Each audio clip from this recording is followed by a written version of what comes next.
get hired too. Whoa.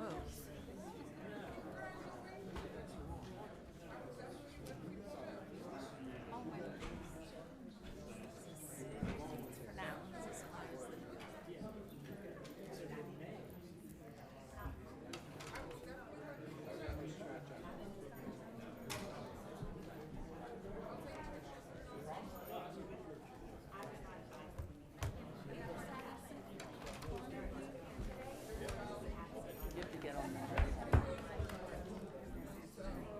No, because we make up the attendance. So it's like a week in advance.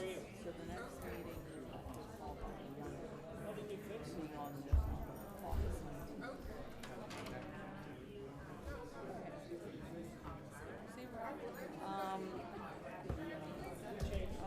Let me see. I can write it. Give this. Oh, okay. But I won't be here, so I'll give them spots. When's the next meeting?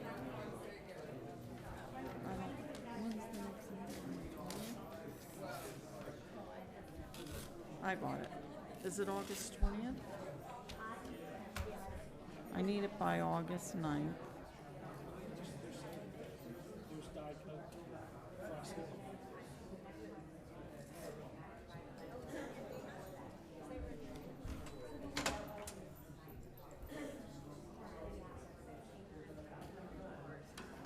I gotta run in and get the date. Okay. Yeah. So August 19th. No. Yep.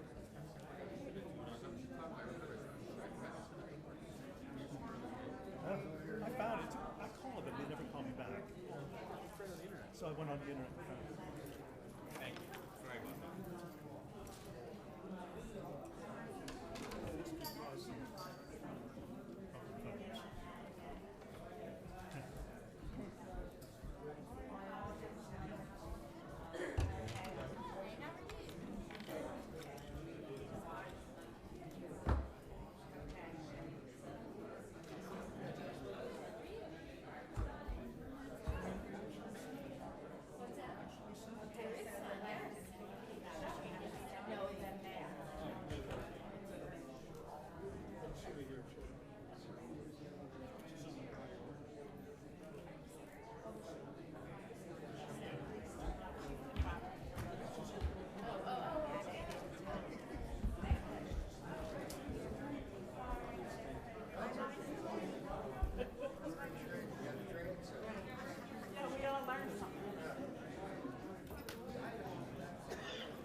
Check 1 2 2 2.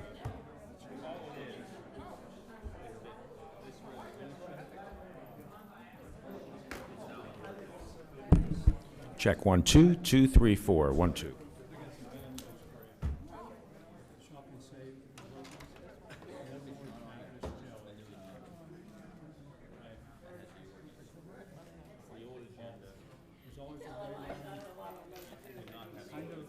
We know the company.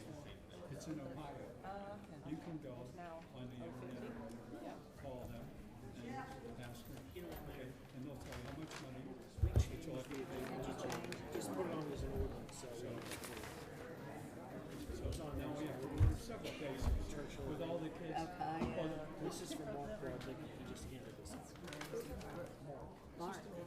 And that's Oh, is this what you're going to bring up, huh? and it just trickles right down. Okay, so this 1 is 2 1 2. ordinance.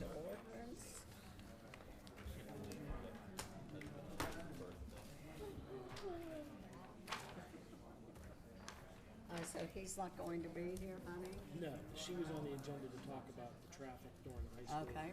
But she's not here, so we only have one speaker. The person was talking about. We actually talked about the agenda.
Representative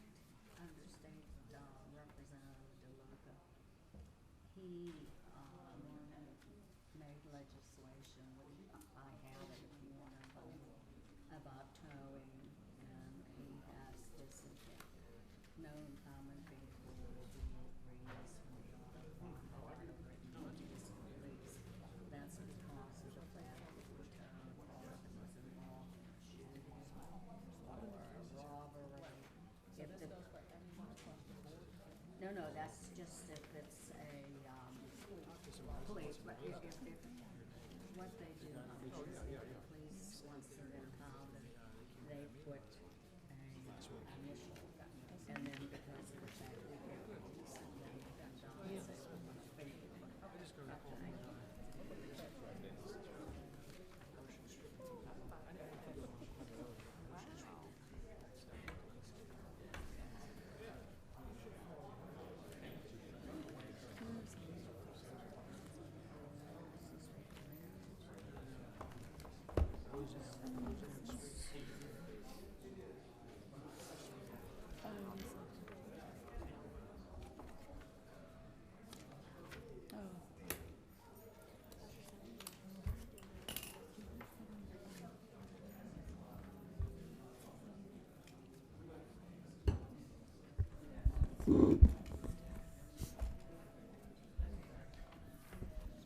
Good evening, everyone. Good evening. Do I press? No, it's working. Didn't sound like I was on. Am I coming over? I want to welcome everyone tonight, and I thank you all for coming. Mayor and Council appreciates when our residents come to the meetings so that they can hear and give comments on what Mayor and Council are actually doing. Because as I've always told everyone, information is the most helpful and misinformation is the most damaging. So it's good that everyone comes and attends so that they actually hear from themselves what Mayor and Council are doing and why they are doing it, and that they can give their input. Now, it's helped very much since we have the taping because of the fact now that those who are not able to attend, they are able to witness and hear exactly what takes place with their council. I don't have any announcements today, tonight, but I do have what's called Mayor's FYI, and what that is really is just information for you that we might receive and you may not have had the opportunity to have it. The first thing I did want to bring up is we did receive our funding for the 2010 A bonds and 2011 Series B, which was, when voted on, the estimated amount that they thought Penn Hills would receive was going to be $230,000, when in fact the amount came out to $325,000. So that's a real plus for Penn Hills to be able to receive that based on just a refinancing of our interest rate that went down. That is exact amount that Penn Hills will receive. I believe it's $320,000. Is that right, Scott? Yeah, it's $320 at the closing. Right. I'm sorry. And that is all the fees for the bond attorneys and other attorneys are not paid out of that money. That is paid separately. So that $320,000 is a plus for the municipality, which is a great deal. Now, I wasn't, as most people know, I had some serious health problems, which I've thankfully, through prayer and professionals, have put me back on the upper part, not the lower part. So I was unable to attend the town meeting on the sewage. And I do want to thank, I've read the minutes, and I do want to thank my Deputy Mayor, Kathy Sapp.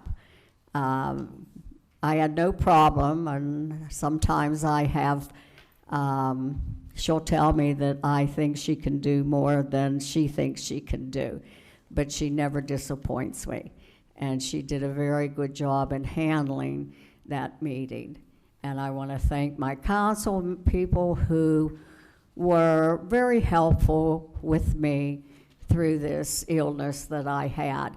And especially I want to thank my manager who contacts me on a daily basis, giving me the updates and asking for my opinions and what have you on the decisions that he's made. So I did want to truly thank my council.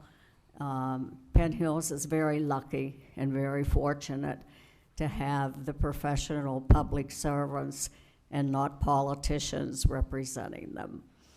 At the deputy mayor's request, she did want me to go over some of the sewage history, being that I have served so long as planning director and deputy mayor and mayor. I actually have a lot of history of what took place with our sewer problems. I have said this many times. We had town meetings, and I've made it very clear at the town meetings, but Deputy Mayor Sapp thought with the meeting being taped that the information on the source, more people would be able to see. So to take you through some of the history of the sewer problems, they actually originated back in probably early 60s, maybe late 50s. And Penn Hills is an older community, and the sewage piping that was put in at that time was not what we have today to use. It was very small, and over the years it deteriorated. As I tell everyone, sewers are not popular. There were past administrations who did nothing, to be honest with you, and looked the other way regarding the update and the change that needed to be done in the source, because, as I said, it's not popular. Residents and taxpayers and voters, they can see a park, new roads, and new equipment, but they can't see the source because they're underneath the ground. So they were unattended by many administrations. And at one point, Penn Hills was very much at fault because of the fact that they were dumping raw sewage into the Allegheny County River. Now, the manager at that time, now none of us were on council at that time, he was very arrogant and made the public statement Allegheny County had informed Penn Hills of what they were doing improperly, and that had to be taken care of responsibly. And his comment was, the county is not going to tell me what to do in Penn Hills. Well, the rest is history.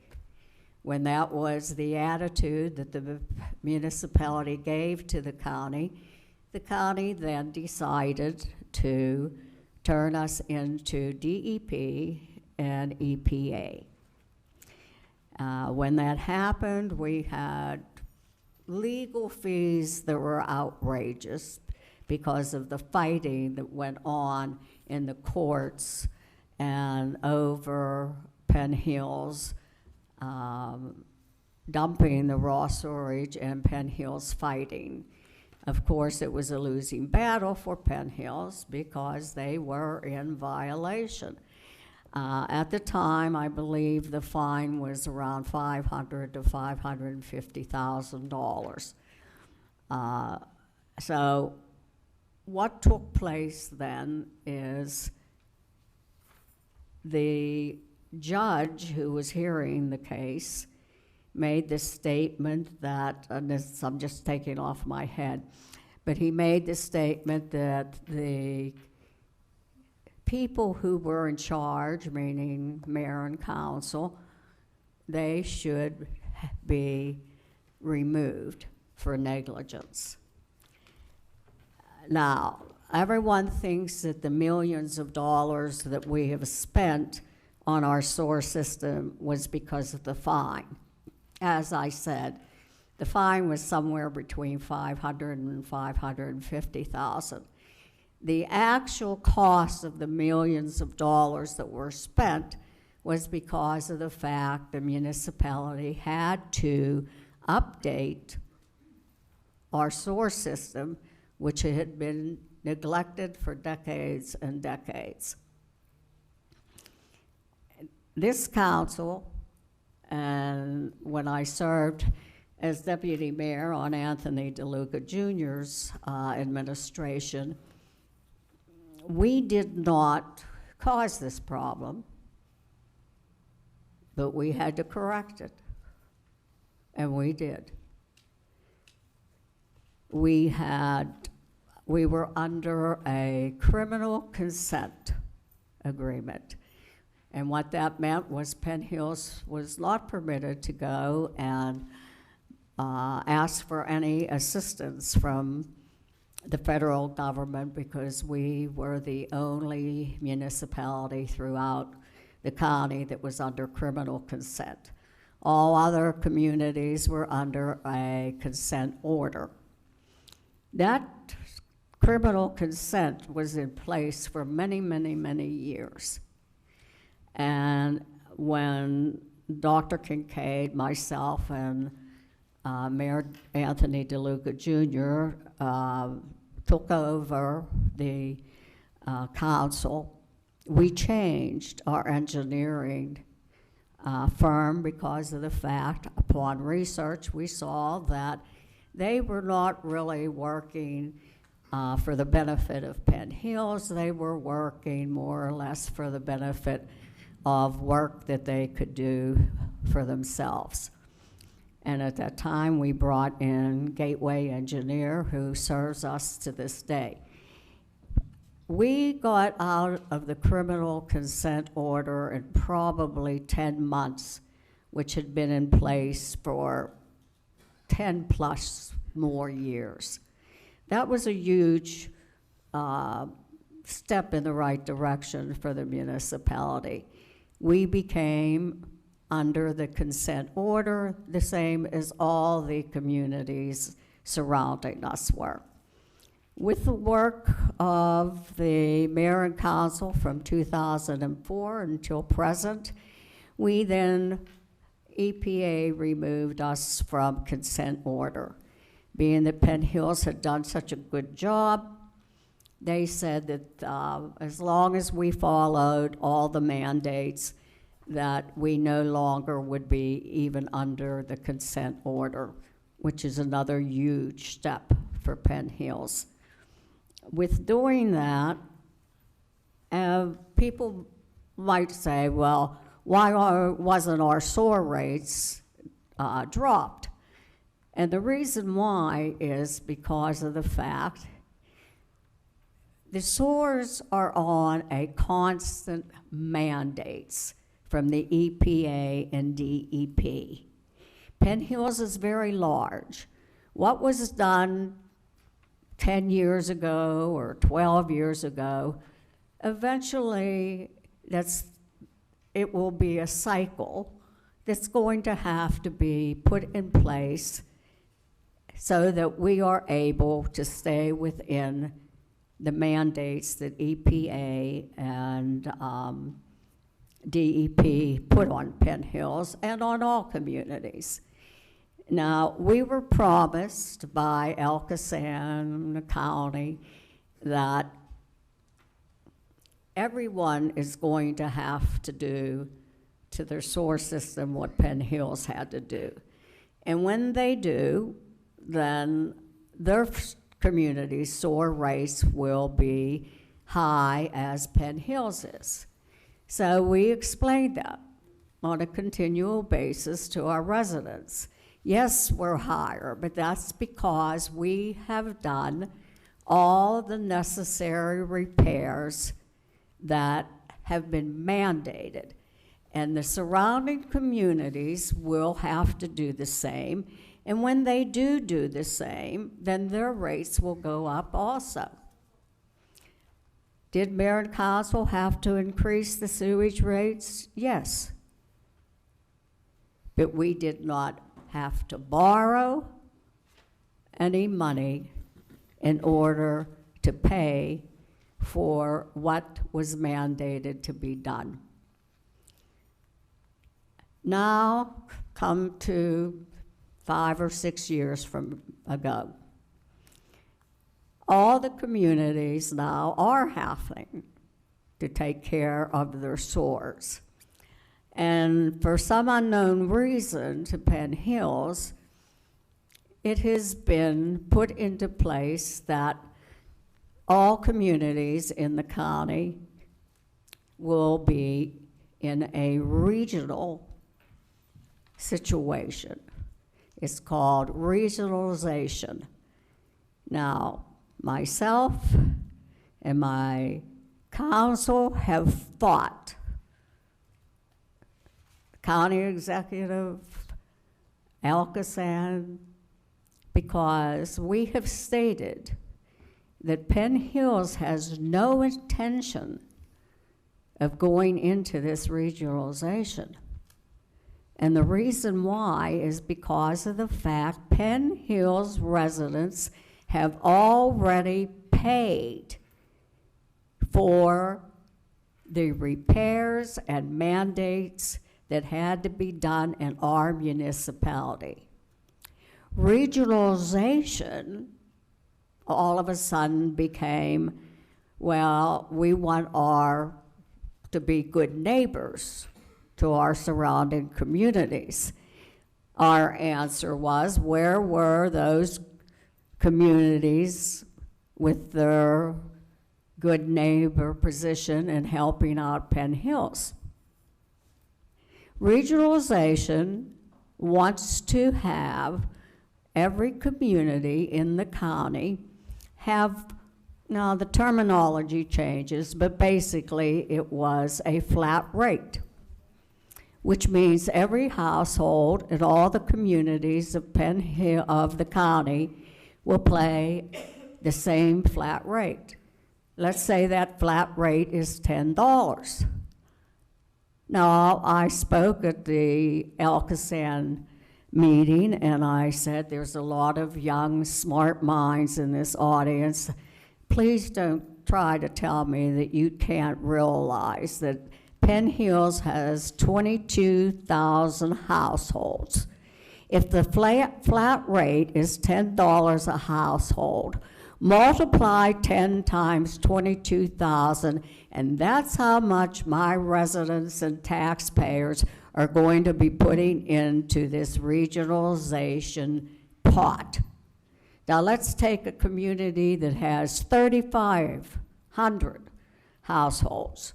Multiply that by 10 and take it through all of the surrounding communities, number of households, multiply by 10, and outside of the city of Pittsburgh, Penn Hills is the largest municipality in the county. Therefore, Penn Hills will be putting in the major amount into this regionalization pot. Now, that's bad enough, but Penn Hills won't draw on that pot because we've already done everything. So we've already paid for everything to do in our municipality. We would be putting in the most funding for this regionalization. We will not be drawing out of that funding because ours is 90% complete. And the surrounding communities, they will be able to draw from that pot of money to do their repairs. So I said, so you're asking Penn Hills, who's already paid for ours, now to be a good neighbor and pay for the surrounding communities also? I said, Penn Hills will never agree to that. Alcosan needs to do something for Penn Hills. We either get a lower rate plan, they either take over some of our sewer piping, but something has to be given to Penn Hills because my residents are not going to pay for surrounding communities' sewer systems to be repaired when we've already done ours. And we were told, I spoke to the county executive, and I was told that, well, Penn Hills doesn't have to go into it, but if you don't, the EPA will be watching you every day. And my answer was, with all due respect, EPA has been watching Penn Hills for 20 plus years, so that's nothing new to us. They are playing the game of chicken, thinking Penn Hills will cave in and become part of that regionalization.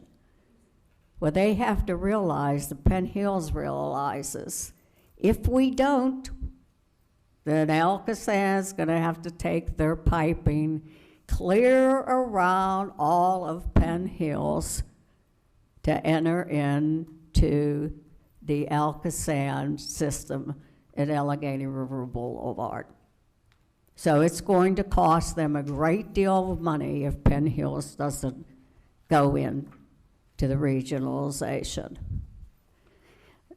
That being said, I hope that the new administration that comes in will continue to represent the taxpayers of Penn Hills and not have us have to pay double rates, because that's just absolutely unacceptable. Now, when we had to increase the sewer rates, we had town meetings throughout the community, at churches and at fire halls.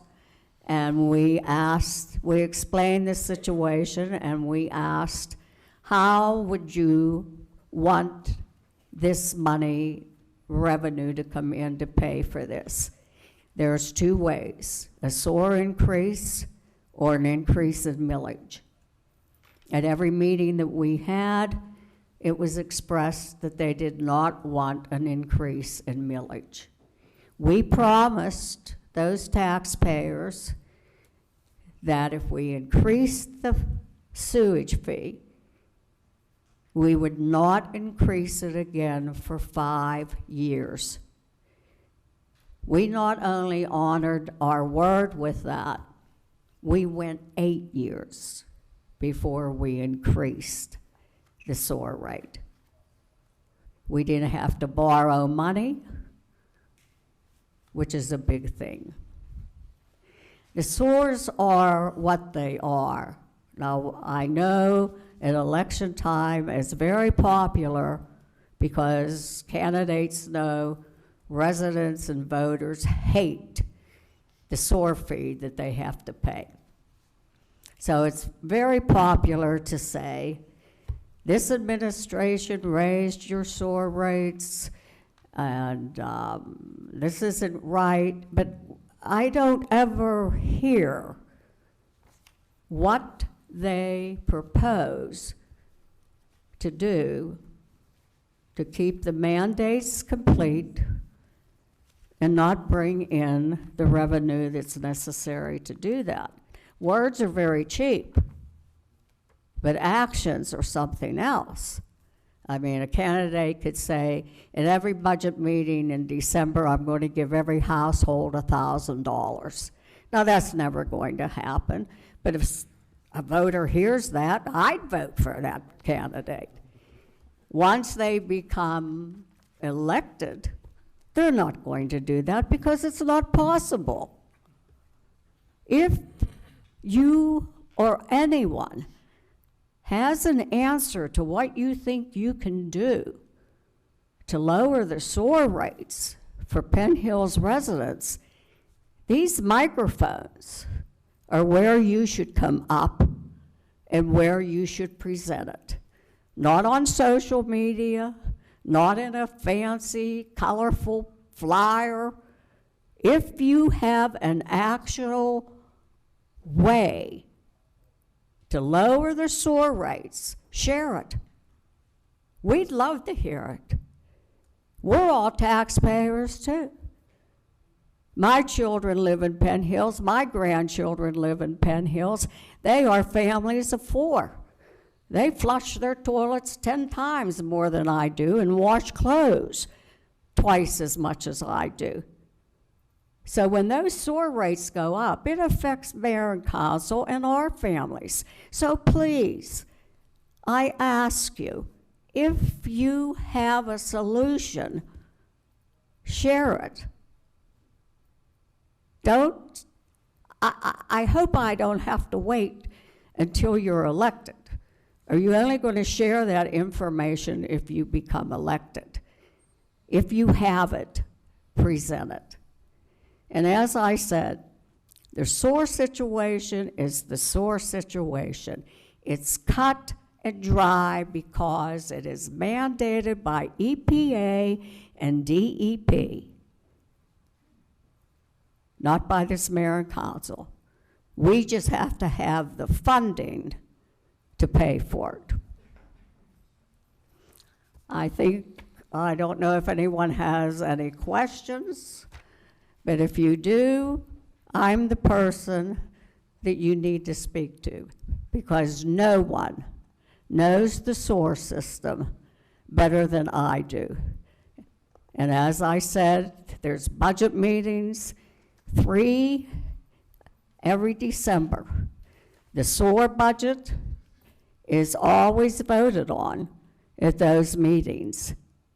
So I say, where were the factual ways that the sewer rates would be lowered?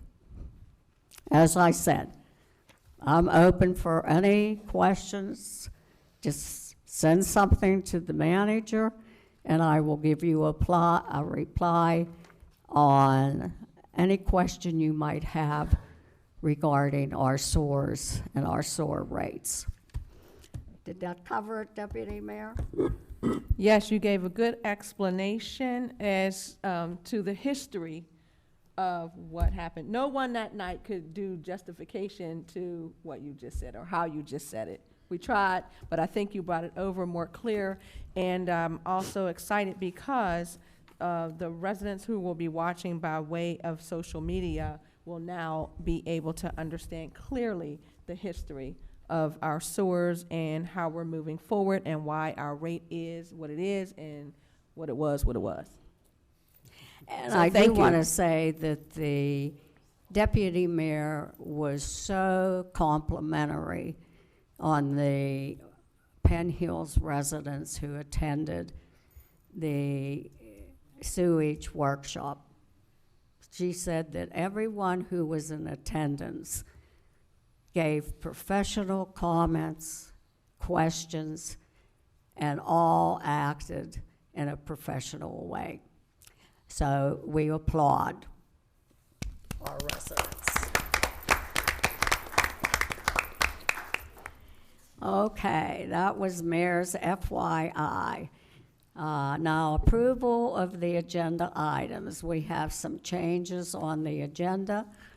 The manager's contract was removed from a prior agenda due to the fact that mayor and council wanted to check into some of the details of the contract. We did have an executive session prior to the meeting, which the manager's contract was discussed, which being its personnel, it's allowed under the Sunshine Act to be discussed. And there is a change that what we will put into or take out of the manager's contract, and that is, this of course is public information. Anyone who chooses to have one is more than welcome to get one through the manager. But if you look at section 10, and at 1 through the third paragraph down, it states, if employee voluntarily separates, severance may be paid to the employee only if it is mutually agreed to by employee and employer at the time of separation. That is being removed. Are we just removing that, or that we're not putting anything else into that? No. Nothing will go in its place. We're just So going what to remove that that. basically means is the only way this could take place would be the manager couldn't just leave for his own reason and then collect a severance pay. So I will be putting that back on the agenda for approval. The other change is that resolution on the original agenda, which is resolution number 2019-034, it's going to be removed and placed under ordinance. It needs to be an ordinance and not a resolution. It'll be ordinance number 2019-050. On the original agenda, it's under resolution number 9, and it would be 219-034. That's what's being removed, and it will go under ordinance number 2019-050. Correct. With that, the agenda will remain as stated. Can we stand for the Pledge of Allegiance? I pledge allegiance To the flag of the United States of America, and to the republic for which it stands, one nation, under God, indivisible, with liberty and justice for all.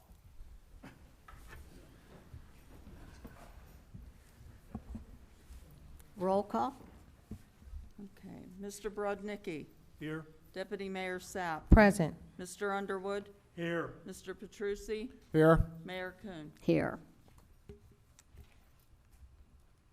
The first thing we have on the agenda is a presentation of America Heart Association 2019 Mission Lifeline Bronze Plus Quality Achievement Award to our Penn Hills EMS first responders. And we can't say enough about our EMS and first responders. I know that myself, and I'm sure all the other council members, are constantly sent thank yous for the wonderful job that they do. So we're proud that this award is going to be given to them. Diane, you coming up?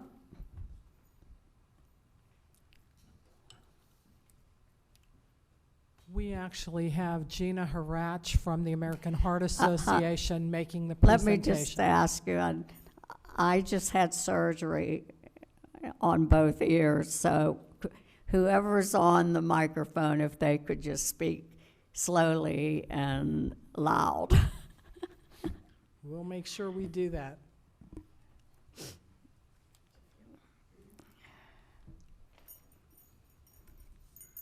I hope this is loud enough. That's good. Okay.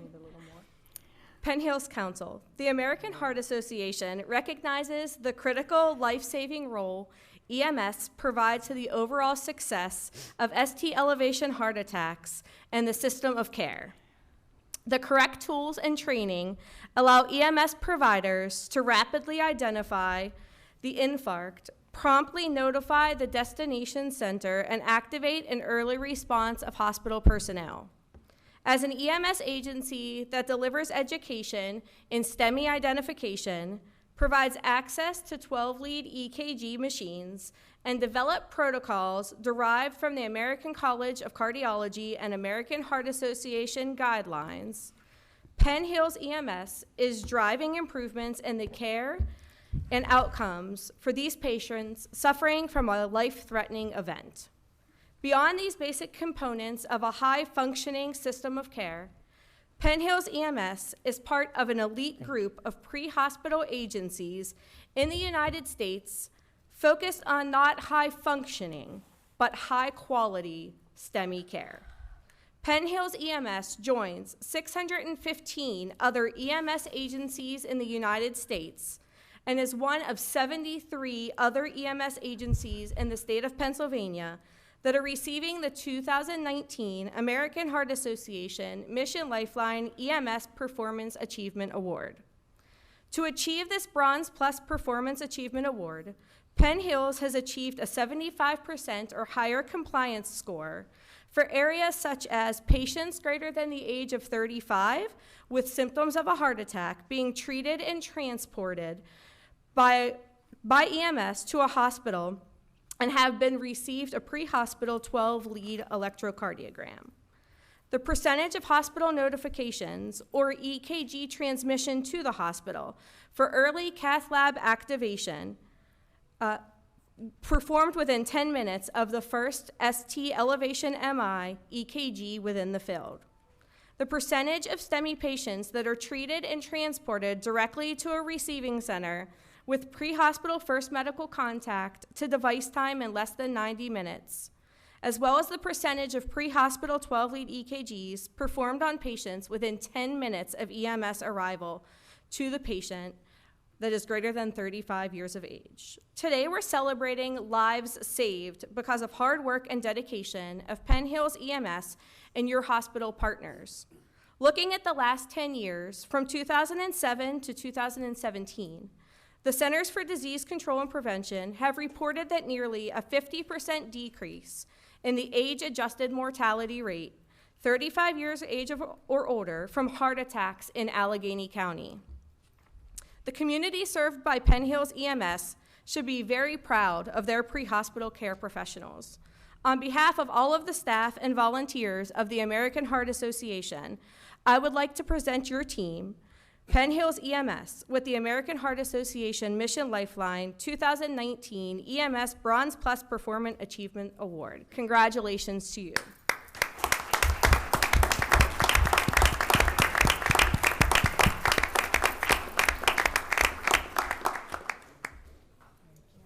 Here are your coins, challenge coins for Mission Lifeline expertise.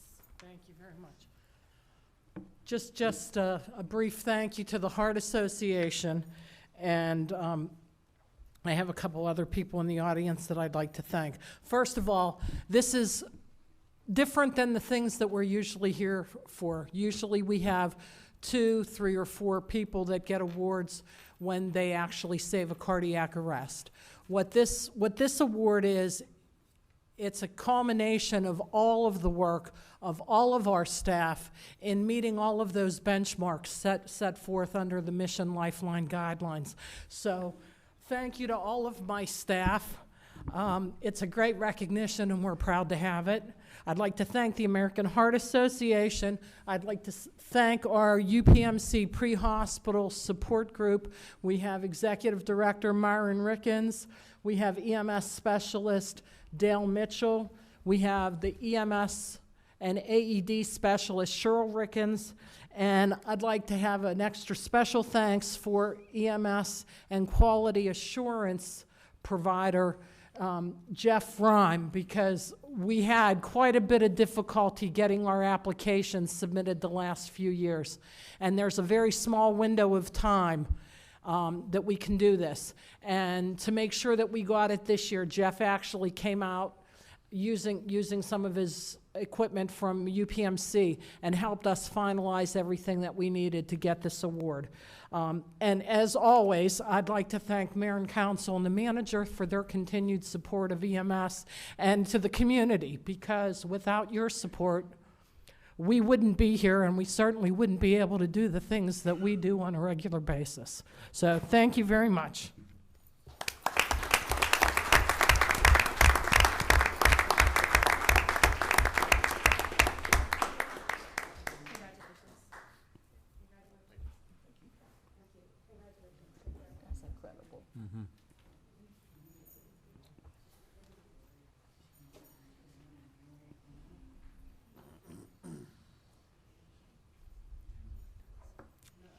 Mayor and Council appreciate everything that our paramedics, Diane Fitzhenry, and staff provide Penn Hills. And when I am out and about in the community, I always remind our residents and taxpayers that Penn Hills is one of few communities that have in-house paramedics. It is a big plus, and it shows where and what a portion of your taxpayers' fees are, because as I said, few have it within their own in-house community. So not only is that a great benefit to Penn Hills residents, but we have marvelous staff who have saved lives and taken care of all Penn Hills residents. And I always tell everyone, unfortunately, I had to use their services for my husband and my son on way too many occasions. And they not only are professionals, but they are so kind and helpful to the families who are under such stress. So again, thank you with all my heart.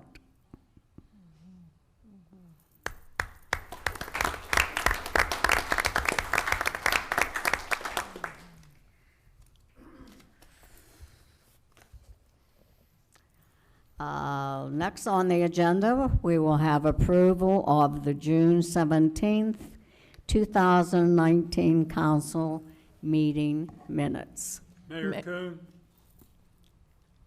Gary? I'd like to make a motion to approve the minutes of July 17th, that is 2019, council meeting minutes. Do I have a second? Second. Any comments from the audience on the minutes as presented? Comments from council?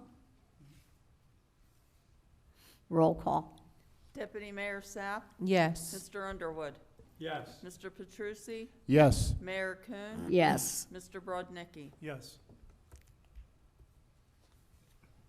Do I have a motion for July 16th, 2019 expenditures? Mayor Coon, Councilman Brodnicki? I'd like to make a motion we approve expenditures for July 15th, 2019. Let's see, there's 8 CD requisitions for $31,606.40. The master of 43929 to 44156 for $1,363,012.04 for a total of $1,394,618.44. Do I have a second? Second. Motion made and second. Any comments from the audience? Comments from council? Mayor Coon. Mayor Coon. I'm sorry. Ladies first. Go ahead. Go ahead, Kev. I just That happens, probably John, gonna when you maybe say have the a same thing. female mayor. I just wanted to say it's July 15th, 2019 instead of July 16th. Oh, I'm sorry. Thank you for that correction, hon. You're welcome. It's the master expenditure summary dated July 15th, 2019. Now, Mayor, John, Yes, maybe we could get some clarity on invoice 86-178 through 86-182.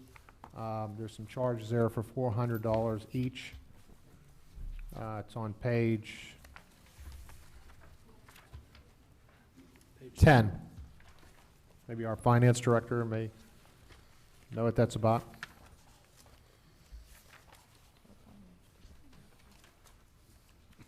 Elite custom coach. Right, Elite Custom Coach. What's that for? Is that for police cars or? It looks like those were for senior center vehicles. I'd have to look for exactly what they were for, but they are definitely for senior center vehicles. So we don't know what they did for.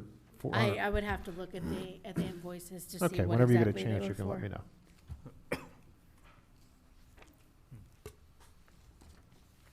That's it. is that all, John? That's all. Any other comments on the expenditures from council? Roll call? Mr. Underwood? Yes. Mr. Petrucci? Yes. Mayor Kuhn? Where's my paper, honey? What one's in my, I know you gave it to me, Maureen. Just a moment, honey.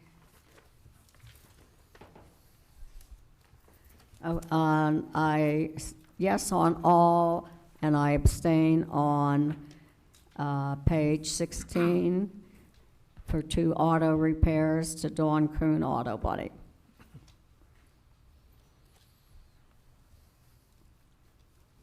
Okay, that's it. Is that it?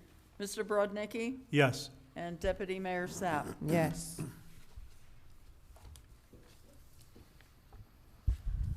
Where's my? Next is the ordinance. Do I have a motion for ordinance number 2019-050? Mayor Kuhn? Mark? I'd like to make a motion that we approve ordinance number 2019-050, an ordinance of the municipality of Penn Hills, County of Allegheny, Commonwealth of Pennsylvania, approving an intergovernmental agreement with Churchill Borough pursuant to the Intergovernmental Cooperation Act 53 PA CS or C period S period 2301 ETSEQ. Do I have a second? Second.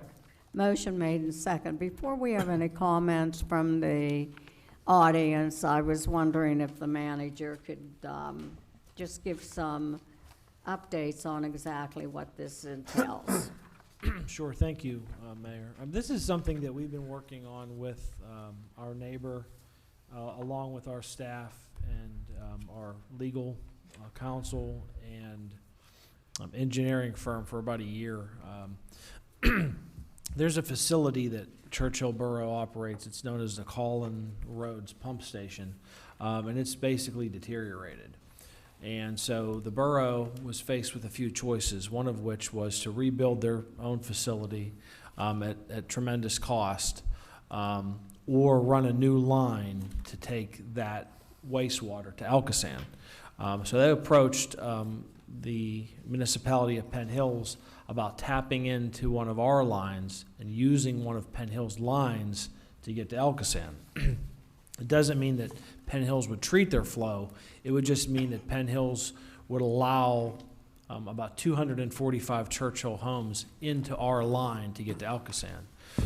And so what we were able to work out with Churchill was that they would pay a tap-in fee to the municipality of Penn Hills in the amount of $2,600 per home. So for Penn Hills, it means that we'll collect $637,000 from Churchill Borough in order to allow them to do that. It'll be paid over a number of years. So essentially what it means is we're allowing Churchill Borough to use our line so that they could send their flow to Elkasan. And in exchange, they're going to pay the municipality of Penn Hills $637,000. And that's funding that we could use then to improve the system that we've been talking about so much. That's a thumbnail sketch of what the agreement entails. And in addition to that, there's an annual maintenance fee that gets assessed, and there's some other provisions in the contract that spell out all the things that we would expect in an agreement of this nature. Any comments from the audience or questions? Please come up and give your name and your address.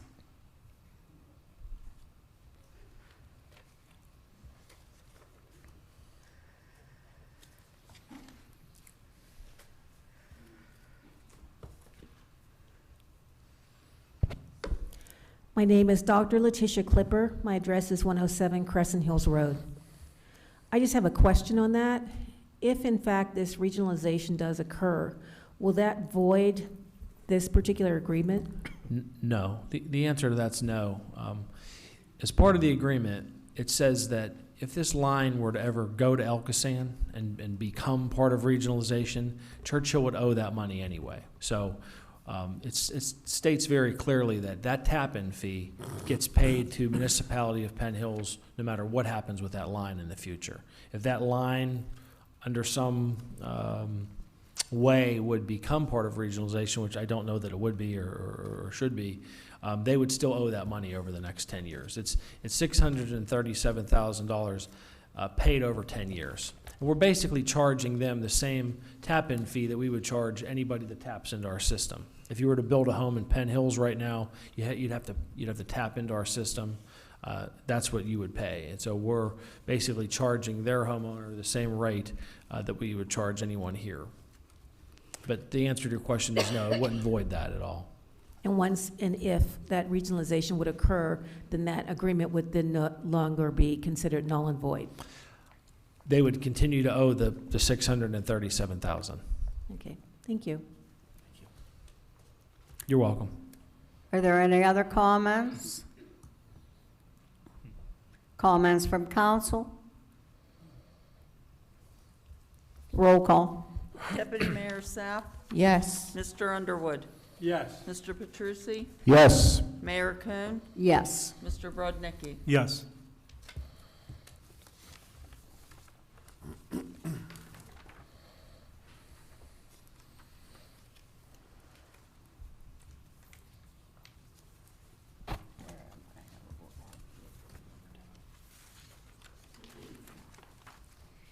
Do I have a motion for resolution number 2019-031?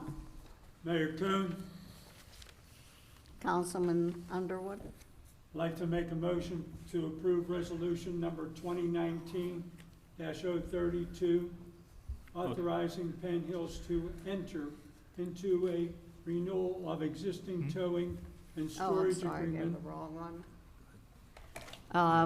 Gary, I think that's the wrong one. We're on 10A. Pardon? 10A. That's the right one. I have 10A. That would be correct. No, he was reading 10B. He's reading from 10B.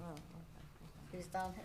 He's down there. We can do that one if you want. Okay. We have to go back and do All that right, one, too. sorry, Gary, that's okay. all right. Okay. Do I have a second? Second. Motion made and second. Any comments from the audience? Comments from council? Mayor Kuhn, Councilman Patrucci? I am passing out right now to my fellow colleagues a towing comparison, just so that the community knows what's going on. There's 5 copies.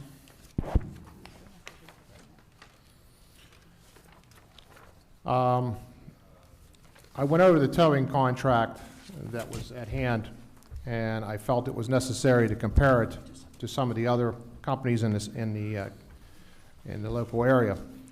First one I called was McGann and Chester. And McGann and Chester, I knew them from when I worked for the sheriff's office, and I did a lot of towing through them. Spoke with the owner, Bob. He does approximately 3,000 tows a month and 500 a loaner from the city.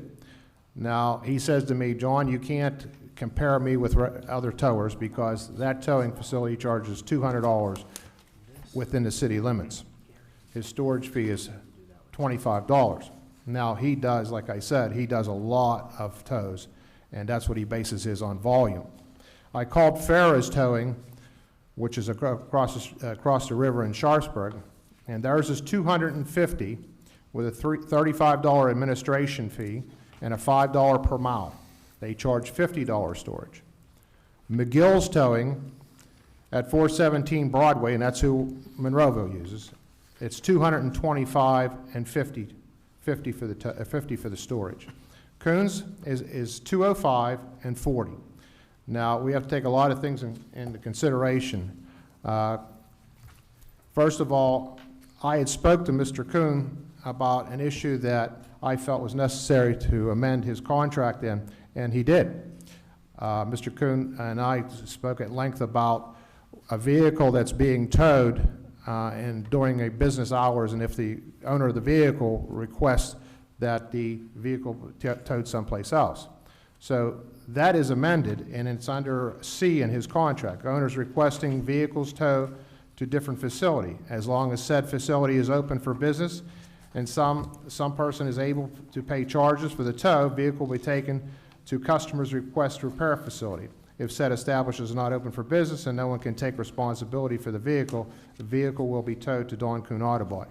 And that goes as well as if it was to be towed at home also. If you requested it would be a tow at home, as long as you can pay for the tow basically at the end of the towing charge at the end of the tow, then you can have it towed to your house if necessary. Excuse Okay? me, Councilman Petrucci, where exactly are you reading this?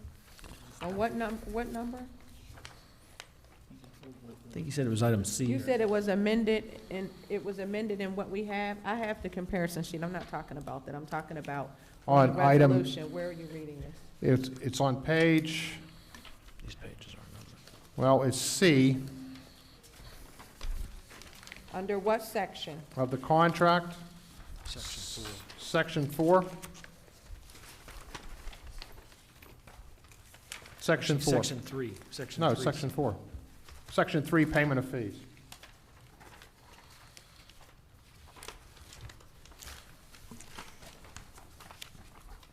Okay, so contractor will waive the, okay, I'm following you now. You So- okay now? Okay, Coons Towing amended its contract to read the vehicle involved in an accident or other unforeseen circumstances that is towed during business hours can, at the request of the owner of said vehicle, be towed to any place they wish, as long as the charge of tow is paid in completion of tow. Proximity of the vendor used for towing is important. Your vehicle gets towed to Coons, it's easily accessible to the residents of the community. An emergency situation, because of its location, response times are quick and reliable. So in choosing a vendor for the municipality, a lot of things must be considered. And in this case, the vendor in our community is in our community. Only vendor in the community that has a salvage license, only vendor that has sufficient space to store the vehicles, and the vendor has been used before and has been servicing Penn Hills for years. At this point, I see no reason to reinstate the contract for Coons Towing under my comparison. So I did look into it. I think they're being more than fair with us in the community. That one thing that I requested, he did do it for us, and I don't see any problems with this contract. Any other questions or comments? Mayor Kuhn? Councilman Brodnicki? Yeah, I just want to say that I believe that they're doing a good job and the fees are reasonable. Thank you. All right, Good. Yes. okay. Roll call? I think we need a second. I did second. Oh, you did second? I did second. Sorry. Okay, Mr. Petrucci? Yes. Mayor Kuhn? I have to abstain. Oh, okay. Mr. Brodnicki? No. Deputy Mayor Sapp? Yes. And Mr. Underwood? Yes.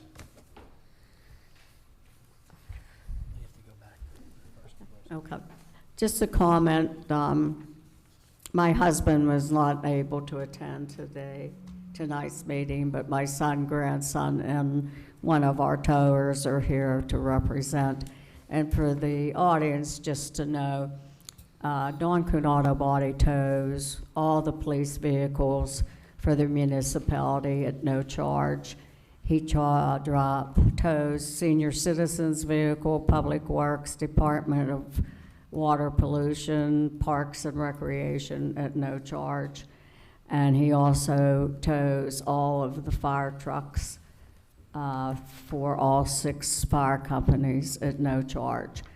He does that because of the fact that both of us were born and raised in Penn Hills. My son and my grandchildren live in Penn Hills, and Penn Hills has been very good to our business, so that is something that he chose to do as a payback. So it saves the municipality tens of hundreds of $1,000s throughout the years, and it's a big savings to our fire department. And I thank you all in his name. Okay, we jumped out of order here, so that was resolution number 2019-32. Okay, and now, what number is this one, huh? 31. 31. 31. 31, okay. Do I have a motion for resolution number 2019-031? Mayor Kuhn? Councilman Brodnicki? I'd like to make a motion that we approve resolution number 2019-031. Be it resolved by authority of the mayor and council of municipality of Penn Hills, Allegheny County, and it is hereby resolved by authority of the same that the municipal manager of said municipality be authorized and directed to sign the attached agreement on its behalf, Commonwealth of Pennsylvania, Department of Transportation. Do I have a second? Second. Motion made and second. Any comments from the audience? Comments from council? Mayor, Deputy Mayor Sapp? I was just wondering if the business manager could just kind of like go over briefly Sure. what this defines, Sure. resolution. What this is we have an agreement with PennDOT whereby if PennDOT requests it, we perform certain services for them and then they pay us. And you could see that this is a pretty lengthy agreement. The last page is really what we're interested in. Essentially, what we're agreeing here on is what they're going to reimburse Penn Hills if we do street sweeping on state roads. It's $134 an hour. So it covers the next 5 years. There's a whole menu of things in here, some of which we don't do, and I don't know that we necessarily want to do. But it's more or less what sometimes is called an agility agreement. So you could see in attachment B, there's a list of items. If we were to perform those on state roads at PennDOT's request, they would pay us at these rates. But really, in fact, the thing that we're doing, the one thing that we're taking advantage of is the street sweeping. So under this, it's about $18,000 that comes back to the municipality because we sweep certain roads. Allegheny River Boulevard's one of them. There's a list of them, the last page. So it's basically agreeing on the prices that PennDOT would pay Penn Hills over the next 5 years if we use our forces to perform certain services on state roads. So is this everything? This is concrete? Yeah, we have, as part of the contract, attachment B, just for instance, if you look at it, if we were to manually patch any pavement on a state road, not that we would, but if they would request that we did and we agreed, they would reimburse us for $377 a ton for that. Okay, I think that's where I needed the clarification. We don't necessarily do all these This is not a things. concrete contract because we don't necessarily do them all, but we can, upon request, say yes or no. Correct, but the thing that we are definitely doing is the street sweeping. That's really what this is intended to cover. Okay, so this But- is like a wish list, and upon our approval. Yeah, Okay. So essentially, we're agreeing on the pricing, Okay. for the next 5 years. And as I said, it's really for street sweeping. That's what we've historically been doing with them. Okay, so for example, if we want to, us under skin patching, if they request that, they send us a request, we can say no, we can. Yeah, deny- we don't can have to do, deny the there's some request. things because of liability we wouldn't want to do Okay, for so PennDOT. just because it's written on here. This does is not everything that we put could us in a possibly contract. do with them if both parties agreed to it. Okay. But for our purposes, historically, I think it's only been sweeping that we've been taking advantage of. And it's about $18,000 a year for that service. It's $134 an hour that they pay Penn Hills if we sweep state roads. Okay, thank you. You're welcome. Are there any other comments from council? Roll call? Mr. Petrucci? Yes. Mayor Kuhn? Yes. Mr. Brodnicki? Yes. Deputy Mayor Sapp? Yes. Mr. Underwood? Yes. Yep, right there, see. Do I have a motion for resolution number 2019-033? Mayor Kuhn, Councilman Brodnicki? I'd like to make a motion that we approve resolution number 2019-033, a resolution of the municipality of Penn Hills, County of Allegheny, Commonwealth of Pennsylvania, awarding the 2019 capital paving program to A, the Baroni Construction Incorporated in the total contract cost of $540,058.25. Do I have a second? Second. Motion made and second. Any comments from the audience? Comments from council? Roll call? Mr. Brodnicki? Yes. Deputy Mayor Sapp? Yes. Mr. Underwood? Yes. Mr. Petrucci? Yes. And Mayor Kuhn? Yes. Just a moment, please. Does Scott's contract have to be resolution? It wasn't on the agenda, it was not on the agenda as a resolution the last time. It was? It's just as an agreement. I don't understand. A motion Yeah. for agreement? As I had stated earlier, I also amended the agenda for the manager's contract approval. So we don't, our solicitor said there's no, It was on the agenda last month as a approval of an agreement by motion, okay. not by resolution. If you want to do it by resolution, you could call it resolution number 2019-034, or you could do it by simple motion and a roll call vote.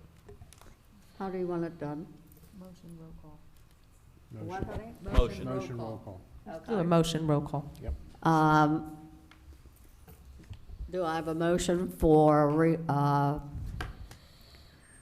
the manager's contract As amended. as amended? Mayor Kuhn, I'll make a motion as as it is amended, the motion of the manager's. Do I have a contract. second? Second. Second. Motion made and second. Any comments from the audience? Comments from council? Mayor Kuhn, I just want to say that we are fortunate to have Scott as our manager. He takes a lot of pride in his job, is very professional, and I believe that he's working with the community more than any manager I've ever seen. So I welcome him again and appreciate his service to us. Any other comments? Mayor Coon? Deputy Mayor Sapp? I'd like to also commend Scott on a job well done. He came into Penn Hills, which he really was not familiar with, and he hit the ground running. He's been very professional. He's been very diligent. And I just want to say, Scott, thank you so much for representing Penn Hills in the way that you do. Welcome to Penn Hills. My pleasure. Councilman Underwood? Yes, I would like to thank Scott, and I agree totally. And the public has no idea how well and how good our manager does his job. I mean, you would think he's on 24-hour call because he does his job fantastic. Yes. And in the entire time he's been with us. Unfortunately, the public doesn't realize that just yet, but you will. Thank you. Thank you. Thank you. Mark? I just want to agree with everything that's been said. He's done a great job. Yes, he really has done a wonderful job, as was stated. He came in at the worst possible time that it was right prior to our budget hearing meetings and the approval of the budget, and that's a very, very stressful time. He also came in and 100% vested into our community. He has his residence in Penn Hills in less than a month. He, as they stated, no matter when I call or text him, he gives me a reply next to immediately. He works very well with the residents of Penn Hills. I really don't think there's anyone, any resident that could give a complaint. He's very personable, doesn't talk down to anyone, and is extremely helpful to all involved. He brought in a grant company for our grants that we made, and wasn't here 4 months, and we received a $3 million grant. So he works very hard. He loves our community already, and he participates in all functions that the community has. So he's a good fit for Penn Hills. And you heard council's comments on him. And as I say many times, Penn Hills is very lucky to have the staff, directors, council, mayor, and manager that they have. Roll call? I'm sorry, Councilman Underwood wanted another Mayor, statement. I believe very strongly that the entire council should give him a hand. Okay.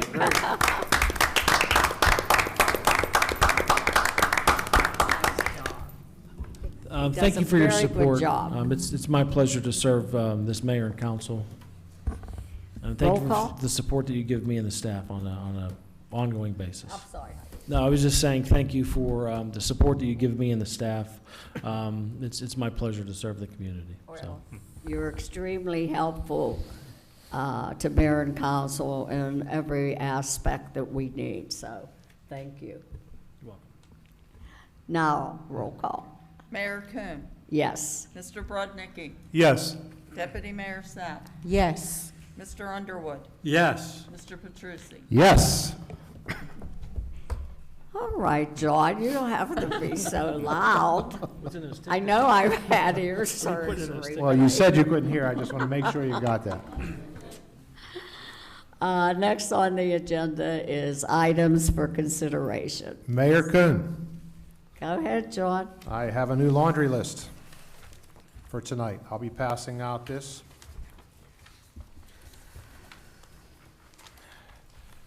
First item for business tonight, Mayor and Council and Manager. The storm that happened on July 11th is a perfect example why we are in need of a better communication system from the governing bodies of the municipality of Penn Hills to the residents. I believe now is the time we look seriously into a phone app that can disseminate accurate information. No longer can residents rely on the social media's miscommunication to inform them of what's going on in Penn Hills. This app was previously looked at from a company, Save Citizen, by mayor and council. And now I propose we pull the trigger and purchase this app from whatever company we can do so. The municipality of Penn Hills can properly disseminate factual information in the time of crisis to its residents, along with other activities going on in Penn Hills throughout the year. Item 2. After recent primary in May, several candidates' political signs are still standing along the roadway of Penn Hills. Litter cleanups in Penn Hills reveal that many advertisement signs are left behind. This must stop. So I propose again that we require sign permits for all political and advertisement signs erected in Penn Hills. Enclosed is a copy of Wilkins Township sign permit and ordinance. Wilkins Township ordinance shall be the guide for establishing this ordinance in Penn Hills. Wilkins Township charges anyone erecting a sign in the township a fee of $100. This fee is refundable upon the removal of all signs within 7 days after the completion of the advertisement date. This ordinance should be not put off. Again, we are doing litter pickups to clean up our town, installing cameras to stop dumping. These people disrespect what we are doing by leaving their signs behind, and they know nothing will be done to them. Please support this ordinance tonight so we can send a message to all that erect signs in Penn Hills, and I do have copies for everyone here. I'll pass them out to you.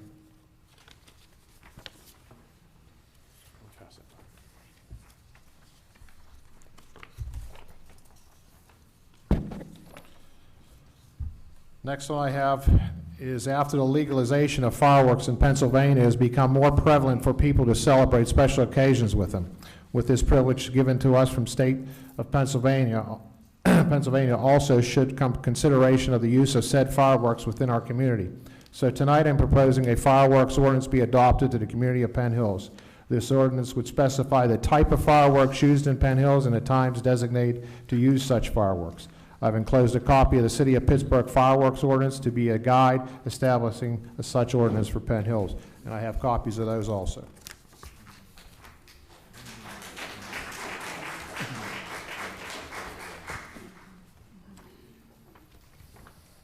Let me see something.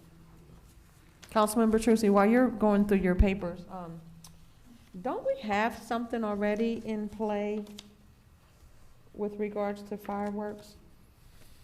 I don't believe so. Isn't part of the law that you have to be 150 I feet thought away we from had buildings? something where, we had something that gave like a time that they can shoot them off. We never, Chris and I have been through this before, and that's my next proposal about a noise ordinance. There's nothing in stone that says what times a day that these needs to be resolved. What times a day you can shoot the fireworks off. Read what I gave you and you'll understand a little bit more, but there's nothing that designates time. We need something that has time. The noise ordinance now is, if we adopt this noise ordinance, it'll give the times of the day that you can run a lawnmower, you know, and you're not at 7 o'clock in the morning going outside and running a lawnmower. Right, not with respect to the noise ordinance, like with the lawnmower or a construction company coming to hammer that early. But with regards to the fireworks, I believe we had talked about in one of the council meetings that you can only shoot them off at a certain time, and somebody help me or correct me if I'm wrong, because you're able to call the police if they're being caught shooting them off. I think you're thinking about when we talked about the noise ordinance, they cite them for a disorderly household. I don't believe we ever spoke about the fireworks. Now, there's state legislature that has laws about this, okay? But we need them for our community. We need to tell the people what time they can set these fireworks off. You can't set fireworks off at 2 o'clock in the morning and all night long. Scott, we have nothing on the books, am I correct? I'm gonna defer to Chris. Deputy Mayor, if I recall, we had the same conversation probably about the same time, having to follow 4th of July, right? Right. But I think what happened last time was that the ordinance that Councilman Petrucci proposed requires a decimal counter. Right. And then we went into a long discussion, and the solicitor put in his input about how the cost of the decimal counter, the training for the decimal counter, the actually spending tens of thousands of dollars on a decibel counter, and the failure to actually be able to prosecute anybody. And I think at that time, that's when it went away. That's That is my the recollection. It was conversation. probably the Yes. exact same conversation at this time last year. Right, you're absolutely right, okay. Thank you. And so I knew it we really had this comes down to conversation. disturbing the peace and calling the police, and that's where we left it. But there's no time. There's no time that you can shoot the fireworks off. And if we get this ordinance established, it'll give you times. Yeah, that'll be good. Look at the paperwork and you understand. The next one, what he's talking about, in light of recent complaints about noise at inappropriate times of day, I propose that the municipality of Penn Hills adopt a noise ordinance. Noise ordinance would specify times of day during the 24 hours of the day when noise is permitted. Also, this ordinance would include noise level limits and measurement of such noise. A properly calibrated sound meter will be used in compliance to the measurement of noise. Sound meters shall be purchased by the municipality. Police officers and code officers shall be trained in the operation of them. I've enclosed a copy of Monroeville noise ordinance that uses a guide. I mean, if Monroeville can do it, I don't see why Penn Hills can do it. I think that it wasn't that they can do it or can't do it. It's that after spending all that money, the result it actually did. I'm not aware of them actually prosecuting anybody. I think that's what happened. Well, Chris, when they go to a house, and I got a guy up on Kansas Street who plays his, and I'm sure you're aware of it, he plays music 24/7. We need something to combat this, that he can't do this constantly, all day long, outside. He's using it for an alarm system. These people are complaining, I'm sure more than me up here. We got to do something. We just can't say, hey, we can't afford a decimal. Yeah, we got to make exceptions. We got to buy this equipment. We got to train the guys. This way, when the police department goes up there, the code department goes up there, they say, hey, it's not within the tolerances.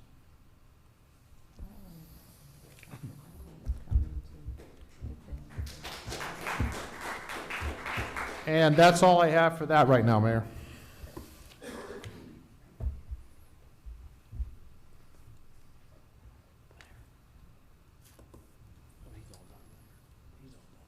You're done? I'm done. Does anyone else have any items for consideration on council? No. Mayor Kuhn? Councilman Bronnicki? Yes. When I was out knocking on doors for election, I found most people had a lot of trust in government, but there was some mistrust there, and which made me start looking around. And I found that Ross Township just enacted a ethics ordinance back in October. And this ethics ordinance affects municipal employees, elected officials, and appointed officials. It limits business transactions between employees and the officials from doing business with the municipality. It forbids any employee or official from influencing any contracts, permits, etc.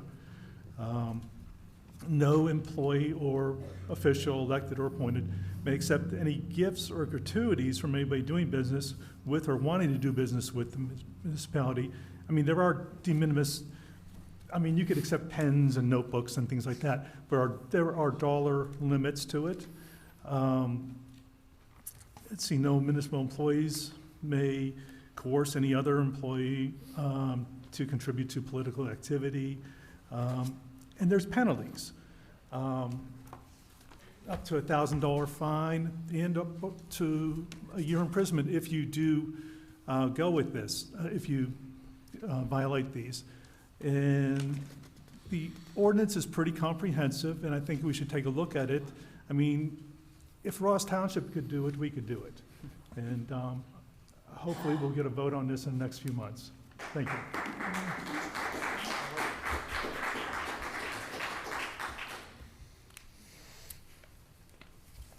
Any other items for consideration? introductions of ordinances or resolutions. Mayor Kuhn, I'm going to use the word et cetera at the bottom of it. I don't know where to put it. Maureen? It's coming. I don't know if you all can read that, but you can follow along if you'd like. Don't know how you make it. Keep Penn Hills Beautiful campaign. It's a campaign that I'm starting. Residents, mayor, and council. In the last several weeks, the municipality has doubled down on illegal dumping enforcement and cleanup efforts. We've successfully caught, identified, and charged several individuals, and we plan to move full steam ahead with this program. That being said, I'm pleased to announce a new related initiative that the Keep Penn Hills Beautiful campaign. I believe this program is important. It's no secret that littering is a problem in Penn Hills. Now it's time to own the problem and look for ways to rectify it, just as we are doing with illegal dumping. I believe that public is facing this. I believe a public-facing campaign like this shows our residents and visitors that we are serious about littering and we care about our community. To kick off the program, I am updating all the trash cans that I have donated with this new modern logo and help raise awareness. My vision is to take the program town-wide. I plan to carry out this campaign in phases. The first phase is to work with our Department of Public Works to have signs and logos printed on them and posted around the municipality at our parks. Maureen, would you show them the sign, please? Yeah. I don't know what I'm doing.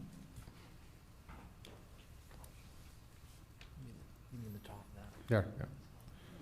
The logo is fresh and will catch people's eye as they drive by. The signs coincide with our illegal dumping enforcement and will help serve as a reminder that littering will not be tolerated in Penn Hills and that our community is naturally beautiful.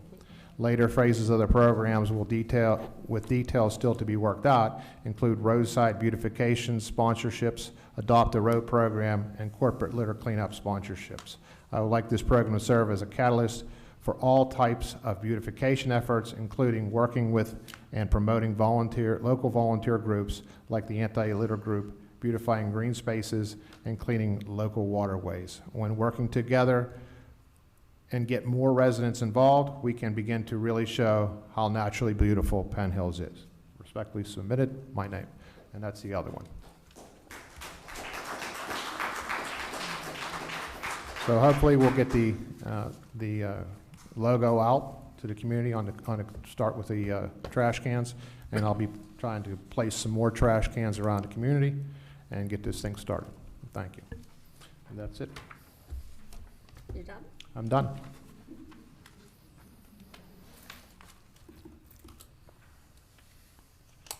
Do we have any reports? Mayor Kuhn? Go ahead, John. You got Okay. the floor. Let's talk about what we had a discussion at the June 17th meeting on December 3rd, 2018. I proposed that we perform criminal backgrounds on anyone taking or presently sitting on a board with our municipality to ensure that we have upstanding citizens in our leadership roles. To this day, we have approximately 60-40 compliance. At that time, we must take steps to remove those who refuse to cooperate and follow the policy established and agreed upon by the mayor and council. Please refer to the memorandum of April 3rd, 2019, Solicitor Craig Alexander's opinion, and on the removal of board members for non-compliance to criminal background policy. Now, Craig, at that point, when we discussed this at the 17th meeting, June 17th, he was going to give us an opinion. And Craig, would you do so, please? Thank you, Councilman. Deputy Mayor Sapp requested an opinion at that meeting with regard to the confidentiality of any criminal background checks. And I indicated at that time that I believed that they were exempt under the Right to Know Act and confidential. But I wanted to go back and read that, the various exemptions under the Right to Know Act and confirm that to Mayor and Council. And I have gone back and read the Right to Know Act. They are, in fact, confidential and cannot be released to the public. The only persons that would have access to that information would be the municipal manager and mayor and council. Okay, so now we can start the process, Craig, is that correct? That's a council decision, but yes. Okay. Mayor and council. I'm sure we could have an executive meeting on that, mayor and council at some point. I don't know, John, if we should present it, that if you want to go back to ordinances and resolutions. Well, we'll have to talk about that. Pardon? I said we'll have to talk about that. I think an executive meeting to start getting the paperwork together and find out from the manager who these people are that aren't complying with the criminal background, and then send them the letters and start our procedures. Yeah, I have no problem with the background checks. I mean, my son was a football coach for the Midget Little League for many, many years. And they have background checks. So I don't think it's something that's something that's very difficult to receive. And I know that to run for mayor and council, if I'm not mistaken, under the Home Rule Charter, you cannot have a felony. So with having appointments, I think that would be something that would be beneficial for the municipality to make sure that there's appointments are not given to people that have criminal backgrounds, because I'm sure if you had some residents that were to find out that that was the case, then there might be a problem. So if Well, you want... we have a resolution, 2018-067, so I believe we can act on it. Deputy Mayor Sapp signed it. So it's already in play. Yes, I'd like to interject here. Yes, I did.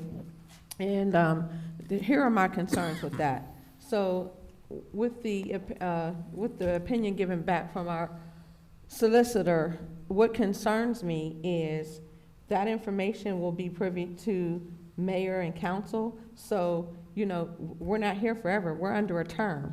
You understand? So, and for me, I have a problem with this being set up and interjected for political gain.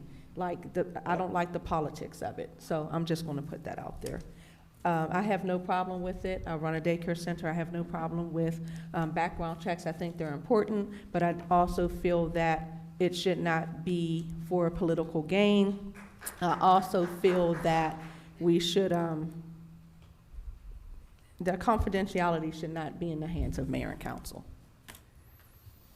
I'm not real familiar with it, Kathy, so I'm going to have to do some Yes, background because, I mean, stuff. we're termed. Right, because You know, of you the take that fact information and you're no longer, Is- under oath, and you have someone's information, and for political gain, I just don't Right. think that's appropriate. That's unethical. Are criminal checks private, or can any person go online or something and check for that? They are private. Pardon? The criminal background check that you submit to through the state and through the FBI, there's Act 34 and Act 33 clearances. Those are all private. Okay. Now, there are search tools that that the public has access to, where they are able to search criminal records as well, Okay. if they're savvy enough to do that. But the clearances that folks like teachers have to go through, Deputy Mayor Sapp indicated that she owns a daycare. They're required to do it. Anybody that Okay. volunteers in a school, they're required to do it. And to get their Act 33, Act 34 clearances, their FBI clearance, and their criminal background check, those are all confidential and they can't be released. And if there's some sort of a mechanism so that, you know, mayor and council doesn't have access to that too, that's something that you guys can discuss, that it's only with the municipal manager, or if there's an HR department, keep it in HR, something like that. Something like that. Okay, I think we need to do a little bit more research on this. Now, I'm not familiar, Kathy. Obviously, I must not have been in attendance that you signed. Are we saying that we already approved? We did, Deputy Mayor, but we approved it under one understanding. And like I said, when when now it turned to, political gain, I'm not in support of that. Okay. Believe me, I'm not in support of this council chamber being used in any way, shape, or form for a political arena. That's not what this council chamber is. When you are elected to the board, our system has a two-party system, and that's what works. That's what that's what the voters look at. But once you become elected, you are no longer representing the party of your choice. You are no longer representing the Democratic Party, the Republican Party. You are no longer representing those who have worked for you on a campaign or have not worked for you on a campaign. And as a candidate and then as an elected official, you have to be strong enough to let it be known to anyone who might have supported you, who might have worked for you, that once you become a public servant to this community, that has to stay outside those council doors. There cannot be any exceptions for anyone regarding municipal behavior, granting municipal favors. That cannot be who you are, and it certainly isn't who you represent. And that's what everyone who sits as an elected official has to always remember. The integrity has to be presented, and the outside residents, taxpayers, have to know that those who are their voice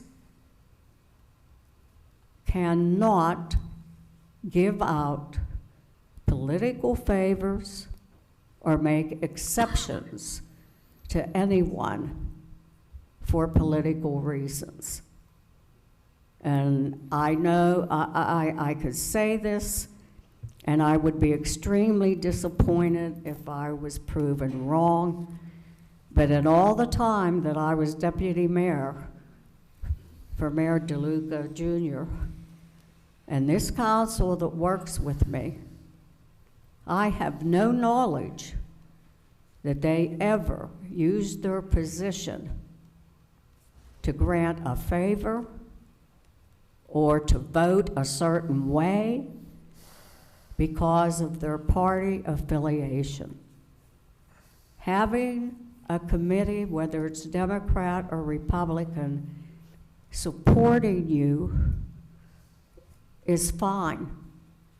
But once elected, you have to put that aside because you don't represent a party committee, you don't represent a person, you represent 40,000 plus residents. And if you can't make your decisions and votes based on what's in your mind and also what's in your heart as being the best for the entire community, then you need to step up. I have no idea of people giving jobs to certain people. Did that happen in the past? Yes, it did. But that was before 2004. So I agree with Deputy Mayor Sapp, in every aspect of her comments. Political, this is not a political arena. And this is not a place where you grandstand for political reasons. Being on mayor and council is a serious business, and it needs to be taken seriously. People put a lot of faith in electing you, and that faith should not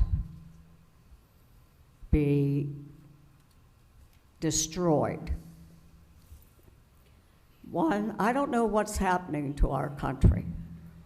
I don't know where it's become that we have become such mean and people that if you don't agree with me, then I'll attack you. If you don't do what I want to do, then I'll attack you. That's not what this government serves. We have, that you can't even go to a church now without being fearful that someone's going to come in and kill people because of the fact they don't like the religion you have. You can't go into where somebody's working and kill someone because you were fired. Things have to get back to some normalcy. So as far as I'm concerned, I will never permit my council chamber to be a political arena or circus. If you have something to say it out to the public. But you're not going to use this room for that. Not while I'm sitting here. That will not be accepted. Everyone has a right to their own opinion. And that includes your mayor and council. But no one has a right to their own facts. Make your word be something to be proud of. If you are going to make a statement, whether it's on social media, wherever, take the time to check and see and hear what the facts are. And when you give your word that you understand the facts as presented to you, and you will incorporate them in statements that you make, and then not do that, well, it's you that have to look in the mirror. If you don't have your word, you have nothing. Thank you. Mayor. Thank you, Mayor Coon. Councilman Petrucci. I'm going to continue, but one thing I'm going to say, I mean, we have 60% that complied, 40% that didn't comply. We signed an ordinance. How is that fair to not do it? And I don't see anything about politics involved in this. If 60% don't feel that it's okay to do it, why don't the other 40%? It's not right to the other 60%. Well, the reason why the 60% did it is most of that 60% felt that if they didn't, that their appointments will be terminated. They felt. How do you know that? Did you ask them? Did you take a poll? Yes, I certainly did. I've got poll. many phone calls, and including myself. Do you have mine? No, Pardon me? you do not. And I signed it. So what I'm going to suggest at this time, I'm going to ask our attorney if there is a way that even that can be amended or put on hold, because I did sign it, but there was another reason why it was signed. I just don't feel that it is, that it's safe to put in the hands of term So you mayor don't want and people- council. Wait, I'm not finished. To put in the hands of term mayor and council. So I made a mistake and I'm going to rectify it. Counselor, can you please tell me what we can do in order to maybe amend it or put it on hold until we further research this? So it's already enacted. And was it a motion, was it an ordinance or a resolution? I'm sorry if I may interject. It's a resolution. Resolution. Yeah, there was a resolution that council adopted that requested that people seeking appointments and people that had current appointments submit to a background check. Right. But from there was never any discussion about what happens after that. And I couldn't remember whether it was an ordinance It or was a resolution. resolution, it was a policy So then adopted. if the way that you modify either an ordinance or a resolution is that you enact similar legislation, either vacating it or modifying it. So seeing that it was a resolution, a new resolution would have to be brought to the floor by mayor and council to somehow modify that. However, if that's the will of the board. Is there a possibility that when council is appointing someone and we have chosen to have them have to present a criminal background, is there a way that they could present that to the sitting solicitor so that mayor and council do not receive that information? And that, because, I mean, even though there's only 5 of us, if we tell our husband or our wife, and if they tell somebody, then it gets out.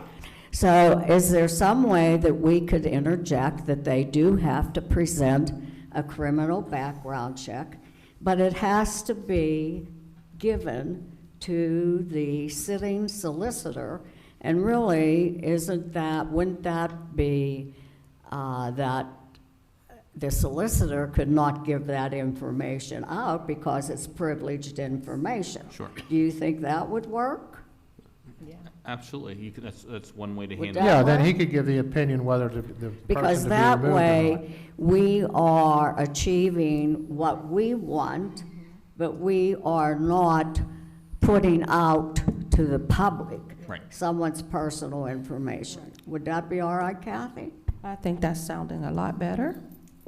Okay, then we can look into that. Yes. Yeah, I mean, I'm worried about Is that- are the, you yeah, I mean, if somebody's gonna comfortable with that? represent the community, as long as they're a upstanding citizen, I don't have a problem with it. If they have a criminal record, then they shouldn't be on the committee. And if he makes us if he's gonna hold the rap sheets, for another lack of a better term, then he can make the decision and advise council what to do. And really and truly, if an appointment is given to someone, if they know that they have a criminal background and they don't want it to be publicized, then they just can decline the appointment, right? Right, because Mayor, we don't even have any type of sanctions put into play anyway. If someone did have something, they might have done something when they were 16 or 17 or in college, I mean, you know, as a kid. And so that's still, they shouldn't be held for certain things. So I just think we need to look into it a little bit more. Although I signed it, I you know, once it went to political gain, I changed my mind. Okay, well, are you comfortable, Deputy Mayor, with having it be that the solicitor would receive the criminal background check, and being that it's privileged information, he is not, he would lose his license if he gave that information out, and mayor and council then will not know who has a criminal background and what for. Yeah, I think that's sounding more safe, as I said before. However, I'm just asking, so hypothetically, what if we decided to terminate Dyson Associates? Then what do we do with that? Do we start all over again? Do we rerun the criminal checks, or are they mandated to give us that information back? I mean, I think we should just table this for an executive session at this point. Yeah, this really isn't up for vote. This is, right. These are just reports. Yes. So those are only things that people are thinking about and talking about But doing. it's already, since it's already a resolution Right. signed, and he brought it up, I think that. Well, we'll be on see record. what happens with that. But like I said, I do think it's a good policy, Yes. number one. But number two, I don't want people to be embarrassed and have everyone give out their personal business. But number three, like I said, if you have a criminal background, you normally know. You know, right. So, Right. if you know that it's a requirement that it's going to be checked, then why would you put yourself in a In that position position, to? right. And then say, Mayor, if someone did have something come back on their criminal background, you know, what determines what's permissible and not permissible? Well, We're not law enforcement. We would have You know, to we don't have anything in incorporate motion. Yeah, we don't have Yeah. anything set up anyway. We'd have So to what are we doing? incorporate in the resolution exactly what the municipality is determining what actually would be a criminal background that would Yes. give reason not to support that candidate. Right. Is that all right? Yes, I think that, you know, we should have those. Right. We should have it more itemized. Right, And and so then that way, amend what was already we done. are getting the information if it's a criminal. And like I said, most people, if they know that they have a criminal background and know that now they will be checked for that, then they shouldn't, and they really shouldn't. I'm just saying too, You know. because, you know, someone in college, you know, smoked marijuana and you went to jail. Right, Now that's this is what- on right. your So record. that's why I mean, say, really. In the resolution, we would need to state what exactly Criteria. The criteria of the constitutes, offense. you know. For instance, the school code does that. There are certain reportable offenses that ban you from being a teacher for up to 10 years for certain offenses. There's offenses that ban you from being a teacher for up to 5 years, and there are certain offenses that would ban you. For instance, if you get your second DUI within a 3-year period, Right. that, you know, that's the lowest tier that gets you banned under this banned in the school code for a period of 3 years. You know, reportable offenses for crimes against children and things like that, you face a 10-year ban. Mayor, you had indicated that felonies under the Home Rule Charter, well, in fact, Right. it's in the Pennsylvania Constitution also. So nowhere in Pennsylvania can an elected official, if you're elected and you happen to have a felony, you can't be seated. Right, and Now- that's why I say the people that we appoint, especially to the zoning hearing board, you know, the planning commissioners and that, they should have to abide by the same the council does because of the fact they do make judgment calls, you know. So I think that we definitely need to have it in place. And Craig, maybe you can get some of those, And I think that like you- the school district or other communities, what they actually have in theirs. And then that information can be given to mayor and council, and we can go from there. Is that good? That's a great idea, Mayor. And I Okay. want to apologize to the audience for taking that time up, but this is where we do it. So thank you for being patient with us. Now, as far as the Councilman Petrucci's comments on the fireworks, I know that it's very costly to have this decimal, you know, binder, and we have gone through that several times. That's for the noise ordinance. But I'm in total agreement that something has to be actually in place so that our police have something Right. that supports them if they go and someone's abusing the situation of the fireworks. First of all, I don't think fireworks should be 3 days before the 4th of July and 2 days afterwards. I mean, and a lot of people do that. They abuse the situation. So I think that we need to make some type of concrete resolution as to what the fireworks Well, are it's- permitted, It says, when they're permitted. right, it tells you And in like the I City of said Pittsburgh's too, ordinance. fireworks don't really have any purpose to be set off at midnight. No. You know, I know, like if you have children that are going to sleep and that, and so I think it's a good idea, and I think we just need to work on exactly what we're going to put into it so that it does in fact work. Can I, The other that you gave, John, and where's all my papers that you gave me? Oh, the state of emergency. I don't want to offend anyone, but the state of emergency, Penn Hills was on top of immediately. It was the manager and Diane Fitzhenry and Chuck, our fire marshal. They contacted the mayor around 10:20 that morning.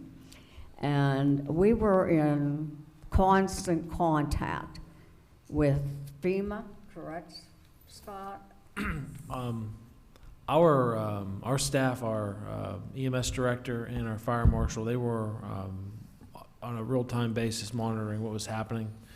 They're both certified EMA coordinators, so that they're well aware of the Now, of the we issue. have what is called emergency management personnel. management. And that's exactly what it is. It's for when there's an emergency in the municipality, we have a management group that handles it. You don't just get this appointed to you. Our manager, who is the number one, he had to go to classes to get certified. That's correct. So that he actually knew what had to be done, when it had to be done, and the actual criteria for a call of state of emergency. When he spoke to the different,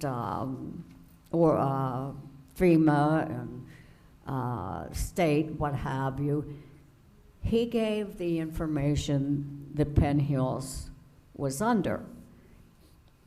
Penn Hills was told, we don't even come close to the criteria for a state of emergency. So Penn Hills and the municipal staff didn't just lay back and say, well, we don't qualify. There was a second storm that was a possibility that was coming at 4 o'clock that evening. Our manager, Diane Fitzhenry, and Chuck Miller, who are our emergency management personnel. They were proactive. They got all the forms that had to be filled out in the, if we had to call for a state of emergency. The forms were filled out, the deputy mayor signed them, so that if and when that second storm hit, and it did put Penn Hills in a position where they could go forth with a state of an emergency, it was all done. They prepared themselves for the worst and hoped for the best. So it was very upsetting to me as mayor when there were posting on social media that Penn Hills wasn't doing their job, a state of an emergency should have been called. A flooded basement does not go under the criteria of a state of an emergency. Well, people were late for work because the roads were closed. That doesn't go under the criteria as a state of an emergency. And in reality, Penn Hills roads were not closed. The roads that were closed in Penn Hills were state and county, not Penn Hills roads. The county didn't declare a state of emergency. All the municipalities and boroughs throughout the county, too, stated a state of emergency. So this is what is upsetting to mayor and council, who give their time, all their energies, and work so hard, that someone wants to use a situation that is devastating to some people. And they want to make it out that, well, let's put on social media, XYZ wasn't done. Now, all they had to do was call the manager or call the mayor or one of the council people and ask exactly what was done. But you see, it's better if they create a situation without facts, without any backing, to make the municipality, staff, administration, and council look bad. And that's very sad. And the worst of it is there was one person who emailed the municipality stating these, oh, well, we could get money for our sewer project. State of emergency does not give money for infrastructure sewers.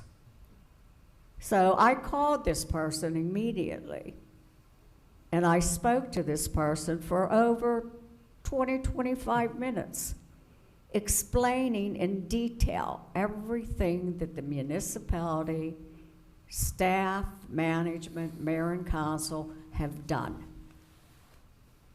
I was told very nicely and politely my information was appreciated, and it would be included in the statement that this person was putting on social media. Well, how disappointed do you think I was? I don't do Facebook or social media, but I had several calls. The person's letter that was sent to the municipality was put on, but there was not one remark on the information that I gave to this person. This is what I say. I don't understand that type of behavior, but when you present something, it would be nice if you put the facts in and not just sensationalize it for one's own benefit. Mayor Kuhn.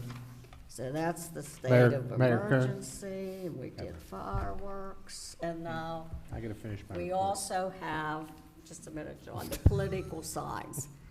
And I agree that there should be something because of the fact you can ride through the municipality a year after election, especially if it's county and state, and those signs are still up. So that's not, I mean, if they have the people and the time to put them up, then come on, take them down. So I think, I agree with that. All right, John. Thank you. Okay, on 6/21/19, I had a conversation with Russ Peterson, owner of a company named Carload Express. Mr. Peterson owns the train tracks that run alongside Allegheny River Boulevard. Before I tell you about this conversation, I want to tell you there's no one in this municipality who wants to see Rails for Trails come into Penn Hills more than I do. My family has owned property on Allegheny River Boulevard since the 1970s, and that property was handed down to me. I've been at every meeting for Rails to Trails, MagLav, and the establishment of parks on Allegheny River Boulevard. I personally rented to a company called Transportation Control Systems that built parts for maglev. They were sure that we were getting maglev, and they rented off of me. But at the last economic development meeting, a young lady named Courtney Maharonich from Friends of the Riverfront spoke of the wonderful Rails for Trails idea again. She pointed out that they were doing on the other side of the river, and it would be nice to come through Penn Hills on the Allegheny River Boulevard side, but there was a hang-up, Mr. Peterson. So I thought, let me appeal to Mr. Peterson's sense of emotion. I was interested in bringing the park back to the delta at the end of Sandy Creek. Now, in case you don't remember, there used to be, years ago, there used to be a park at the bottom of Sandy Creek. It was probably 50s, 60s. I remember my grandfather talking of it. They had a beachfront there. They could wash cars. They had picnics. They had fishing. So a year ago, I brought this same idea up after we came back from the alum. So I thought to myself, well, let's try this one more time. So this was once tried, and my idea was once tried by Howard Davison of planning and was never established because of Mr. Peterson. So I had this conversation with Mr. Peterson, and I started out by telling him about my park idea. I then said we would donate the park to the memory of him or a loved one he lost. He told me that he was very flattered by the idea, but he doesn't need that, and he is not that type of a person. But he appreciated my offer. I tried to convince him of the economic impact that it would have on Penn Hills, and he came out and said, John, there's no way anyone is ever going to be allowed on my tracks or alongside my tracks. And besides, I own a good portion of the delta you spoke with. Mr. Peterson gave me numerous reasons why he wouldn't let people near his tracks or on his tracks. Apparently, there's some activists that cut trees down over his fences. What they do is they cut the trees down, the tree smashes the fence, and then they get back onto his railroad tracks. Carnegie Mellon girls run on the tracks with earplugs in. He's constantly yelling at them. General vandalism. He had to start his own railroad police department. He mentioned that he personally patrols the property and tells folks to get off his land, and they give him the finger. He then told me a story about a commuter train. Now, a long time ago, he put $3.5 million of his own money into this commuter train idea. And I remember going to the meeting for that also. And what it was going to take the commuter train, what it was going to go from Oakmont, Verona, and Penn Hills all the way downtown. It was going to go into the U.S. Steel building, turn around and come back. He owned all the tracks down there. So he puts $3.5 million into it. He gets everybody from the Department of Transportation in Washington, D.C. to come to this meeting downtown one day. Mr. Peduto never showed up for the meeting and nixed the whole idea. So that commuter train never came in. Today, we could have had a commuter train if it wouldn't have been for Mr. Peduto. So he holds a lot of penned up anger because of that. He lost $3.5 million, plus all the aggravation that has happened with the tracks and all these activists. I understand where he's coming from. He's just tired. He's 63 years old, and he's just tired of the aggravation, basically. So you see, no matter what anyone tells you about building on the riverfront, it's never going to happen. I wish it would, but it's not. And as far as mirroring the other side of the river, Courtney Maharonich and I met again, and she explained to me the other side will not be completed for 30 years minimum, and that Norfolk Southern Railroad on the other side river will not let them on the property either, which will cause a big gap in a trail. Also, PennDOT stopped them on the other side of the Halton Bridge, so this project is at a standstill until they come up with a solution. Maybe a bridge in the water around the railroad was mentioned, so unfortunately, this is not going to happen. And like I said, I'm one of the people in this room or in this municipality that would wish it would happen because I own a lot of property down there. After numerous calls to the state and county authorities, it has been determined that the turnoffs on Allegheny River Boulevard belong to the state and the property adjacent to them is owned by the county. What does this mean? Well, Penn Hills has been cutting the grass at these locations for quite some time now, and it's time to stop. The taxpayers of Penn Hills have foot the bill for this grass too long. The state will cutting the grass from now on in. So I just wanted to let you know that I was in touch with a gentleman, and they're going to start cutting the grass down there so we can tell Vigalotti to stop. That'll save us. That'll save us.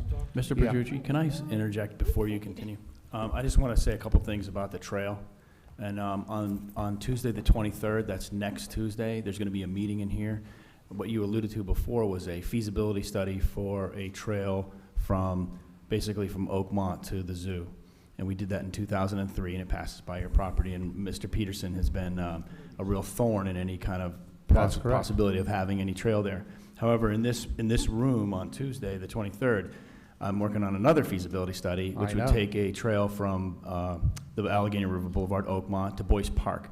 Right. And again, these are feasibility studies, and as a planner, we do short-range planning, and we also do long-range planning. As the person you said, it may be long after we're gone that these trails are completed.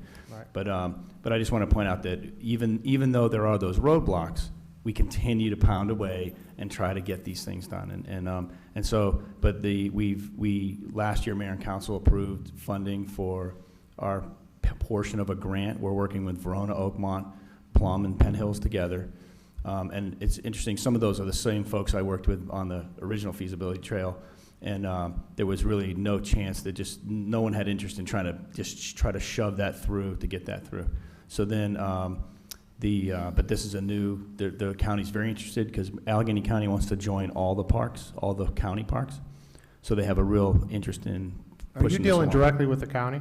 Yes, I am. What is the Yeah, county? we have the Active Allegheny grant from the county. Okay, what director are you dealing with from the Actually, county? Darla Cravata. Darla Cravata. Yeah. Well, I just talked to one of the directors of the director of the parks, and he has no idea what we were talking about when I asked him about this meeting next week.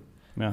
None. Well, None whatsoever. So, and that's why I'm telling you about it now, is that it's a feasibility study. So you approved a resolution to fund the money, and this is the first, we hired a consultant, environmental planning and design, and this is the first meeting to bring it out to the public. That idea from Boyce Park all the way down through Penn Hills Park and then down through, that was a year ago that I think that came across our desk. That's right. You approved the resolution, and then we hired somebody, and so this is the first opportunity where we've actually had somebody that they have a proposed route.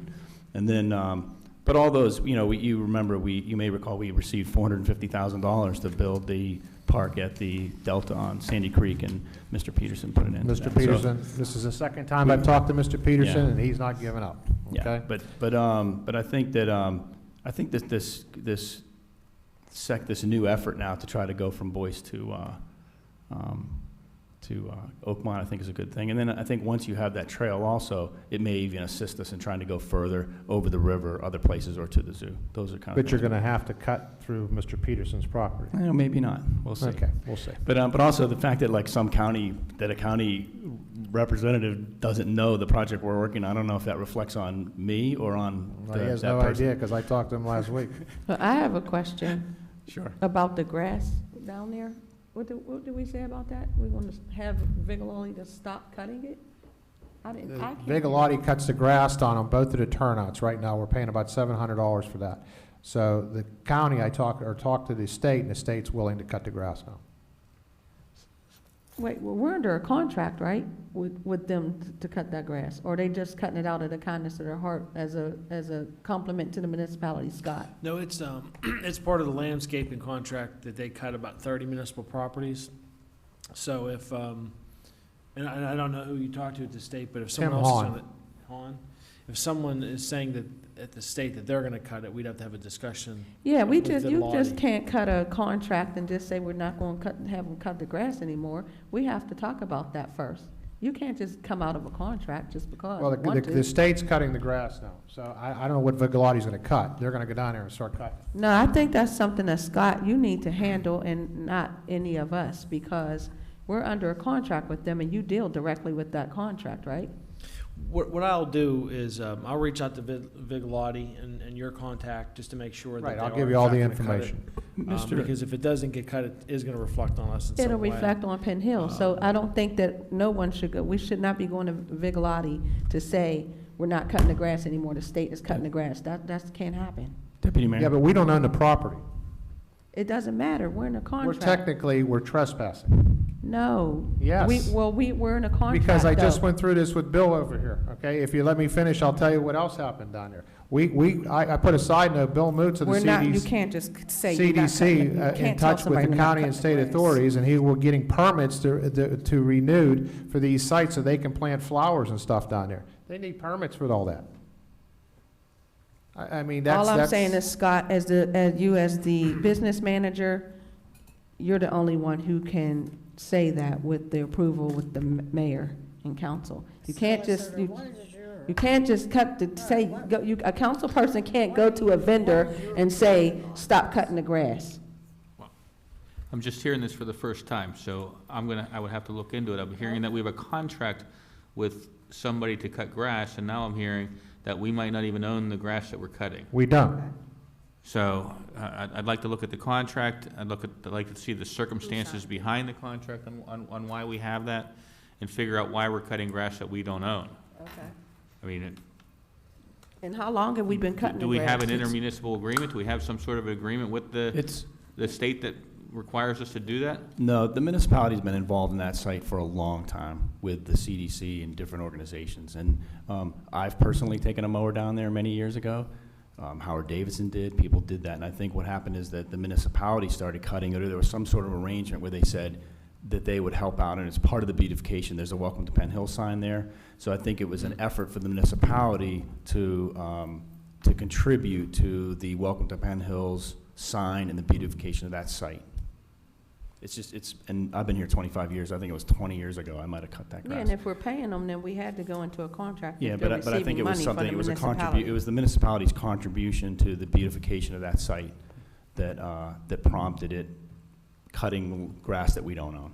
Yeah, so that would have to be voted on. And one person can't just, and not any one of us up here can just go to that contractor or that vendor and say, stop cutting the grass. We don't have that authority. Next item on my list is spoke with the Trib about the progress, and I'm going to pass these out. Pass that down, please.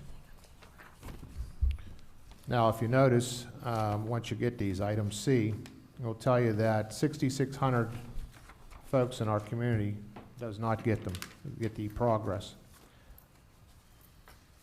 14,000 do, and they're proposing that item C, option C, would be the best way to go about that, and that would be doing some kind of a leaflet, like a newsletter, put into the progress, and also to the 6,600 people. But this isn't going to work either. Scott had given us a other one that was from Hometown Express, which isn't going to work, because here's the thing. You need to give people information on a weekly basis. You can't just give it to them twice a year.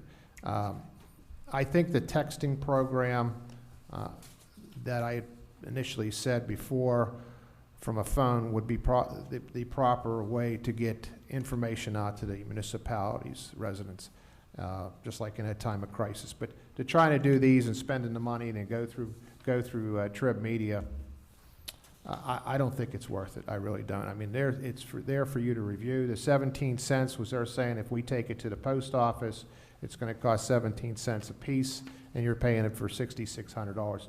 Just remember, if we put it out twice a year, you're only putting out what's happening on one half of the year, and on the second portion, you'd put out what's happening on the second portion. You wouldn't have cancellations or road closures or anything on it. So I think the texting idea is much better. And I believe Scott brought up an idea that if we put it into the water bills, that we're going to start a texting program from an app like Savvy Citizen. Everybody would get it. And this way, they'd all get the I information. know, our IT department's been looking around at some options. I know some of our neighbors have a similar program where they can send a text out to a big group of people with some information like road closures. You could probably send a link to a story, things of that nature. So I know he is looking into that. I think somebody mentioned, I think Citizen Savvy, I think they looked at that too. I actually went on their website and looked and just got a quote for that. So I know Jesse's looking into some of the. Yeah, yeah. I'm sorry. I think there's a free app available for certain things. I don't know that. Yeah, they No, we looked at Savvy Citizen, that was what, about a year ago, Kathy? Yeah, there's something like that. They were really reasonable. I think we calculated something that it was maybe $1,200 a year. But what does the school board, what does the school district do when they send it out to the parents? Is it like option C or something like that? I mean, wouldn't that be sufficient? It's not a two-way communication, and it gives all the parents. Well, yeah, that's like Yeah, a Savvy yeah. Citizen we looked So at, one maybe, way. yeah, we can look at people what the sign up. school district is doing and just kind of piggyback off of their communication, because all of those parents are being notified. But Savvy Citizens was very reasonable, if I remember correctly. It was. But Jesse is looking at different vendors that supply that kind of technology to find it. We have to because of the purchasing policy, but, to find the best deal. Okay. All right, trying to move along here. On July 8, 2019, had a town hall on a sewage analysis that I requested. I'd like to thank Scott Andrejchuk again for addressing my request in January for a sewage analysis. Thank Rick Misterman for his presentation, was excellent. Thank the mayor for her interview on the history of the sewage, and you are a wealth of information and you don't forget a thing. Thank the former Mayor DeSantis for his interview. I hope all of you have some idea what the history of the sewer system is and where we are today. As the old saying goes, the sins of our fathers follow us. Past administration put us where we are today, and nobody looked ahead in the future. It was a politically incorrect to impose sewer fee, and now we're stuck paying for their mistakes. We must look to the future of Penn Hills and see what would better fit the community. Regionalization or revitalization of our plants and treating our own sewage. We have learned from our mistakes. Any option should be placed on the ballot for the people to vote on. This decision that the community must make as a whole. On June 20th, I attended the economic development meeting. Now, the economic development meeting, I wish more people would attend. They do a wonderful job. They had a couple keynote speakers there. There's an organization called New Sun Rising. New Sun Rising is a nonprofit 501(c) community development organization with a mission to build vibrant communities throughout the culture. What they're doing is they're coming in. They did some work in Millville and Etna, and the economic development team reached out to them, and we're trying to get them to come in and help us out with the economic development of our town in itself. But that, and we had an introduction of a new member, Alan Waldron, and we want to welcome Alan Waldron to the economic development team. On July 3rd, met with Brittany Norris, Joe Costa, Chief Burton, Manager and Drag Track about the new dog kennels we're getting donated. Brittany Norris and her team raised $3,200 in donations so that they can purchase these new kennels for the municipality. We are getting one large kennel for the outside, 2 medium kennels for the inside. Thank you, Brittany, and your team for all your hard work. Basically, again, it's the same as the mayor echoed before. I'd like to acknowledge Manager Scott Andrejchuk, Diane Fitzhenry, and Chuck Miller on handling the storm of July 11th. They did an outstanding job for assessing multiple situations that were brought by the storm. I would also like to thank the first responders, to the fire departments that are handling everything from pumping basements to flooded roads. I personally thank you. To the police officers that handled traffic control on flooded roads and answered hundreds of calls in the pouring rain, I personally thank you. And Mayor Kuhn for overseeing the community as always, thank you. I was calling many times that day to get updates and answering calls and texts from residents. You have to remember this was an act of nature, and you cannot stop nature. You just let her do her thing and clean up the mess. I too had water damage, and just a little bit of input. I have 284 feet of French drain around my house and a sump pump. in my basement. So you see, no matter what you do to prevent something like that, sometimes it fails. Mother Nature prevailed, and she was strong that day. The pipes couldn't take the amount of water that was falling from the sky, and the water had to go somewhere. Same thing happened throughout Penn Hills. The pipes couldn't take the water, and so there was flooding that occurred. The creeks couldn't take any more water. The creeks overflowed. And now I was thinking, and all that was, when that was all going on, I was thinking about how about the holding tanks in the sewage plant? I don't know why I started thinking of that, but right now they have to be overflowing, and how's it's going to affect our sewage system. So that's kind of the thoughts I had for that day. And again, everybody did a wonderful job. And that's all I have. It's amazing, you're done already. Yeah, I'm done already. Before we have the residents' comments at the town meeting on the sewage, our representative from Gateway had made a comment that some people obviously must have taken not as he wanted the presentation to be taken. So he had asked if at this meeting he could put it on record and for the tape for everyone to see the actual comments he made and what he was referencing. So, Rick, I'll give it to you. Thank you, Mayor. Yes, thank you. Apparently, some of the comments as I went through a dialogue about regionalization may have confused some folks. So that is my fault for not being clear. So I wanted to clarify some of the statements I made at that meeting related to system regionalization. I wanted to be clear that I'm not recommending Penn Hills give up sewers to Elkasan through this program.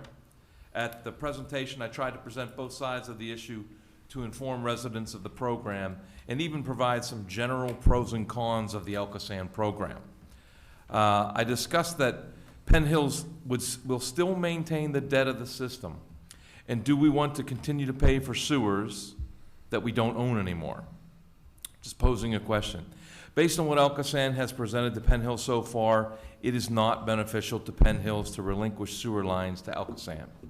Mayor and council have been fighting and will continue to fight to improve the terms of the proposed agreement to give up Penn Hills sewers to Elkasan so that the residents of Penn Hills will benefit from such a transaction. It still remains to be seen if Elkasan will accept terms presented by Penn Hills for Penn Hills to consider giving up the sewers to Elkasan. So that was all I really wanted to summarize and say so that at least my position was clear on the subject. Thank you, Rick. I appreciate that. Are there any more reports from council? Mayor Kuhn? Deputy Mayor Sapp? I have a short report because I know that the citizens are ready to have their turn.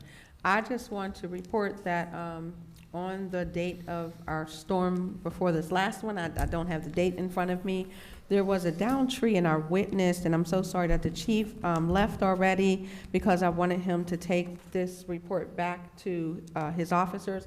But if you could, Scott, make sure that the officers get the recognition that I'm about to give them. So Officer Josh Martinelli and Officer Jacob Smith, who our mayor just installed on March 11th, they both took their time in the rainstorm. There was a resident that a tree fell down on the house, and there were live wires as well.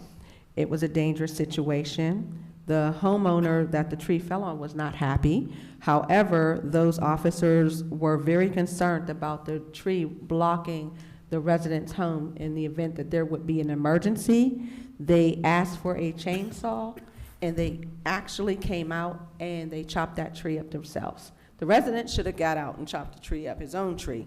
Nevertheless, in the rain, all the sawdust and everything else, they stood there in the rain without the proper rain gear on, took the weather, chopped up the tree, and made sure that that resident was safe. So I just thought that that was very commendable because they didn't have to do that, and I just want to make sure that they know that I saw it.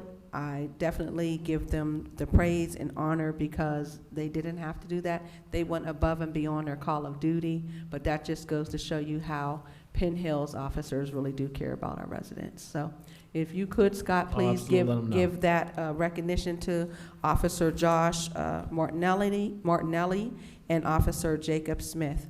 It was very commendable how they got out in the rain, the lightning, and made sure everyone was safe, and even made sure that that resident who should have been chopping up his own tree, they took that and handled it. So thank you.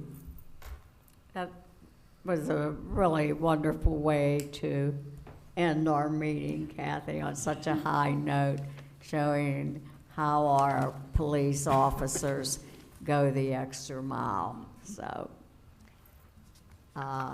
any other reports? Okay, then one of the residents who chose to be asked to be on the agenda to speak is not going to be here tonight.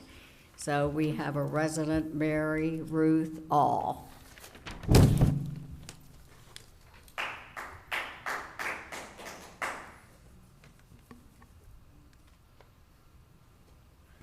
It's past my bedtime. I want to talk about the traffic situation on Idlewood Road. The speed limit's 25 miles per hour.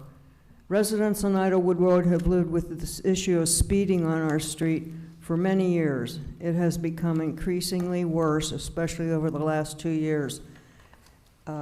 Drivers drive on our road like it was a highway.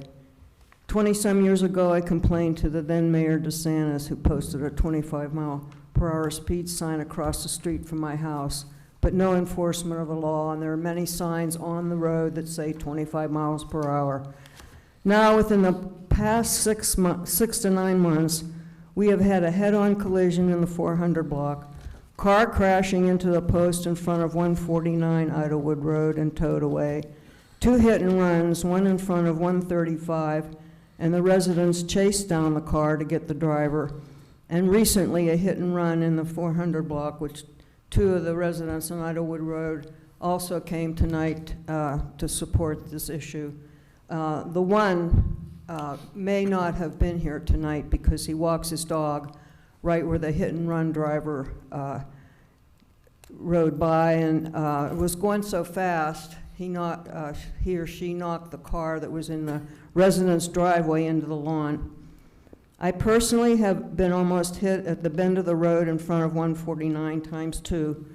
Both times, both times I yelled at the driver that this is a 25-mile-hour speed zone, and both drivers said, "Fuck you, bitch," and "Shut up, bitch." One of the drivers almost ran head-on into an oncoming car. We deserve to have enforcement of law on Idlewood Road. We pay taxes and deserve service. We shouldn't be terrified to walk on Idlewood Road. Many of us walk our dogs on the road, and school children walk to and from school and should be able to ride their bikes, and some elderly just like to get exercise and walk, but there is a danger of being hit. I shouldn't have to drive somewhere to walk my dog, and I shouldn't be in terror pulling out of my driveway for fear of being hit by a speeding car. I live on the straightaway from the stop sign at Collins and Idlewood, and also the end of the bend of the road, with both areas are speeding areas. I reported to the police, and he said he would give my information to the traffic cop when he came in. I gave him my contact information and requested a reply as to what was going to be done, and he said he would give it to the traffic cop. I have heard nothing. I submitted license plate numbers and car models and colors of the speeding cars that I witnessed to the police. This is not right that I didn't even get a response back about what was going to be done, or nothing was going to be done. I feel we are living in lawlessness. I attended the library police coffee event about 6 weeks ago and brought it up and to the chief who was there, and he said he would do something about it, but nothing's been done. I'm afraid we're gonna wait till someone gets killed on that road, because I myself have been almost hit with my dog when I was walking on Idlewood Road. On that bend, it's just awful. Thank you. Excuse me, what date did I missed the date that you had spoke with the chief? Oh, I didn't keep a record of that. It was, well, you could find out from the library. They had this coffee meeting with the police, and the chief was there. Okay.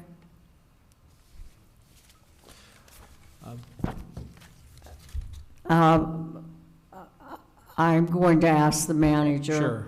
if he will relate the statements that you made tonight to our chief. Yeah, will do, and thank you for your patience. I saw the letter in there, but I wasn't sure what the issue was. I had taken a ride up there this afternoon. I wasn't sure whether it was speeding or what it was related to, because it didn't say on the letter. But obviously, you can call our office at any time about those issues. I know that when it comes to speed enforcement, they make decisions on where to put speed enforcement based on empirical evidence. So the fact that you're saying you know that there's been accidents there, and it sounds like you have a record of that, that leads me to think that they probably would do speed enforcement there. But I will absolutely elevate it with not only the police department, but the traffic safety committee, and let them know about it. It's something we take seriously because we've had a lot of unfortunate incidents with car versus pedestrian, car versus car, we're all aware of. So everyone needs to slow down. We've been saying it. We actually installed some channelizing devices to try to calm traffic in certain places. I don't know whether that's feasible there, but there's different things we can look at. But this is the first time I'm hearing of it, but I absolutely will bring it up to the police department. So thank you for your patience. I don't know why a police cruiser can't sit on the road and stop a couple cars. The word would get around. The police department. They stopped and warned them that that the speed limit is 25 miles an hour. It's a determination that they make based on crash data and such. We get a lot of requests. I get calls a lot for requests for the police to sit at a certain location. They simply just don't have the resources to do it. That isn't to say that they're not going to start, but they can't be everywhere at one time. They can't be in one.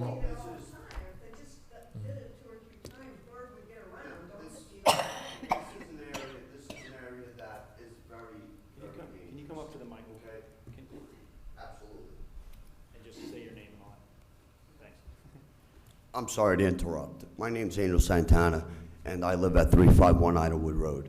Okay, my wife was sitting in the living room, and her car that was, I would say, about 2 foot into our driveway was smashed into and totaled the day before Memorial Day from a vehicle, okay, that we have previously complained about. License plate, make and model. It's repeat offenders all the time.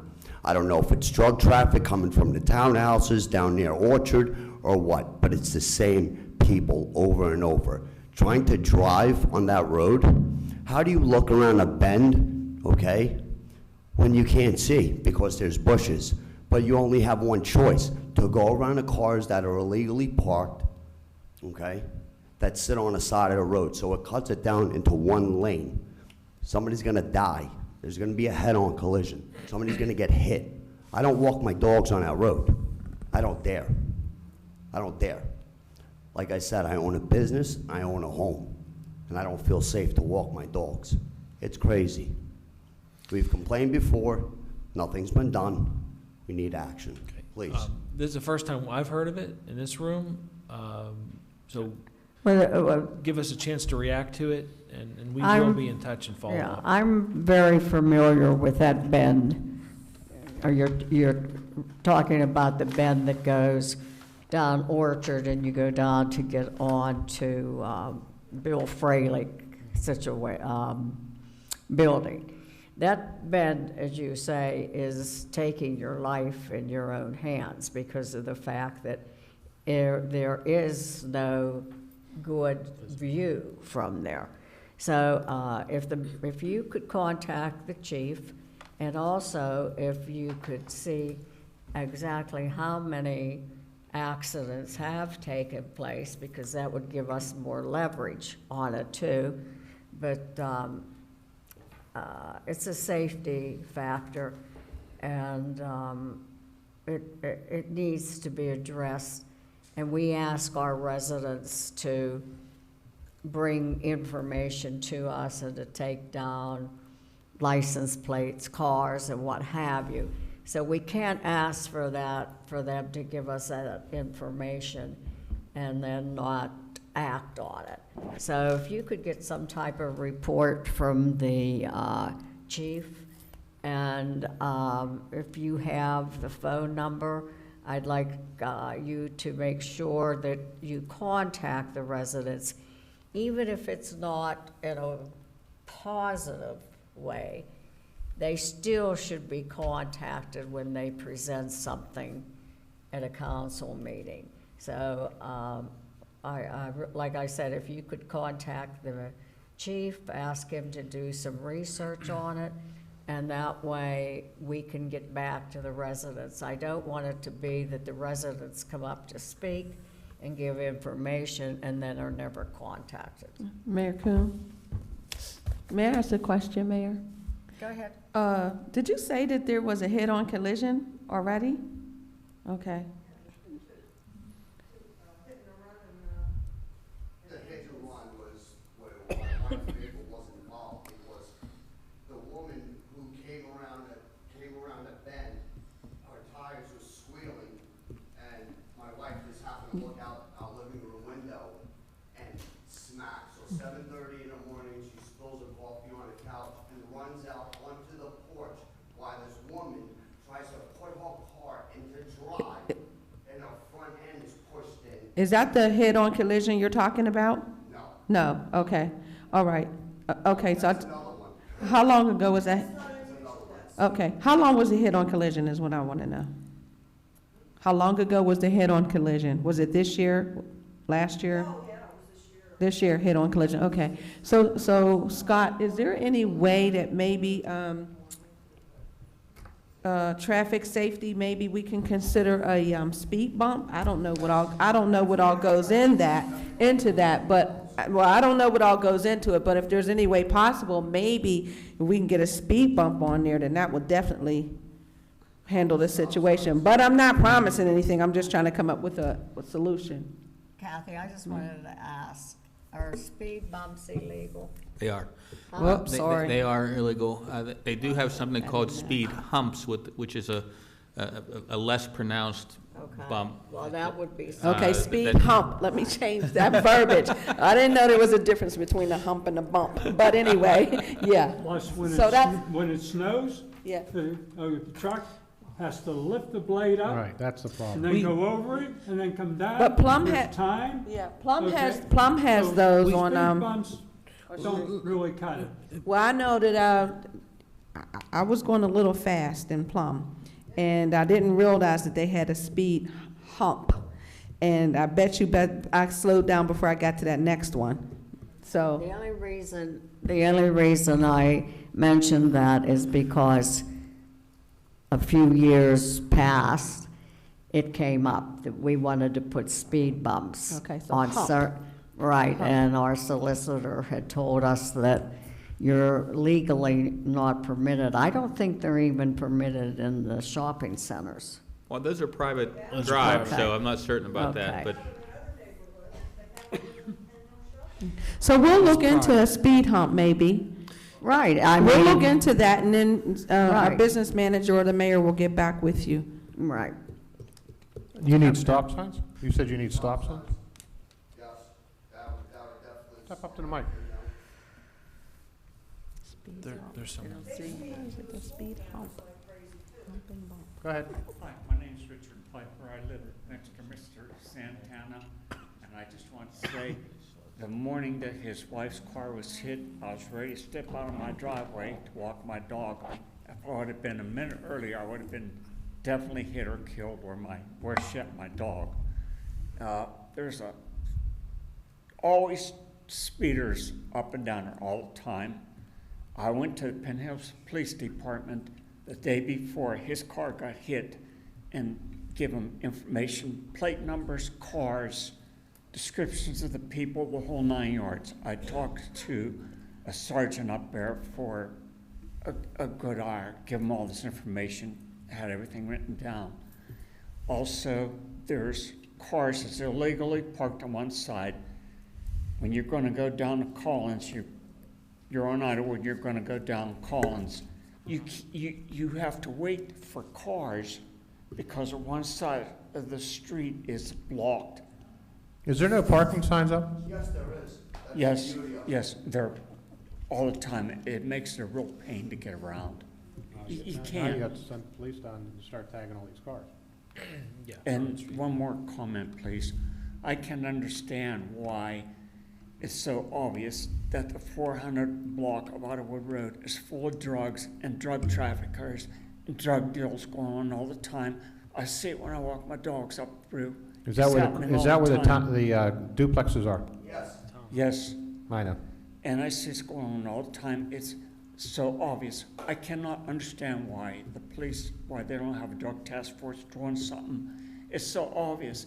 You can go up there 24 hours a day, 7 days a week and buy drugs. No problem. Weren't they all I vacant found- at one time, and then she threw everybody out because we did the eviction notices on that for the sheriff's office. We I'm threw not exactly sure. we threw everybody out. Now everybody's back again. Is that what happened? I lived there. I've owned Parola my home owns for those. 2 years. I owned my home for 2 years. My brother-in-law just moved out because he couldn't take it anymore. He bought a house somewhere else. My father-in-law, he's leaving because he can't take it anymore. It's just, it is obvious. That's where the problem comes through. They use it as a cutway. They come off Universal. They do about 50. Okay, it's like a NASCAR track. They come around the turns. They squeal tires. It's ridiculous. Maybe we They're could locking the money. I can't talk to the stand it. chief about the drug activity up in the 400 block. I'm a, had residents that live in the duplexes who are good people, and they were complaining about drugs there.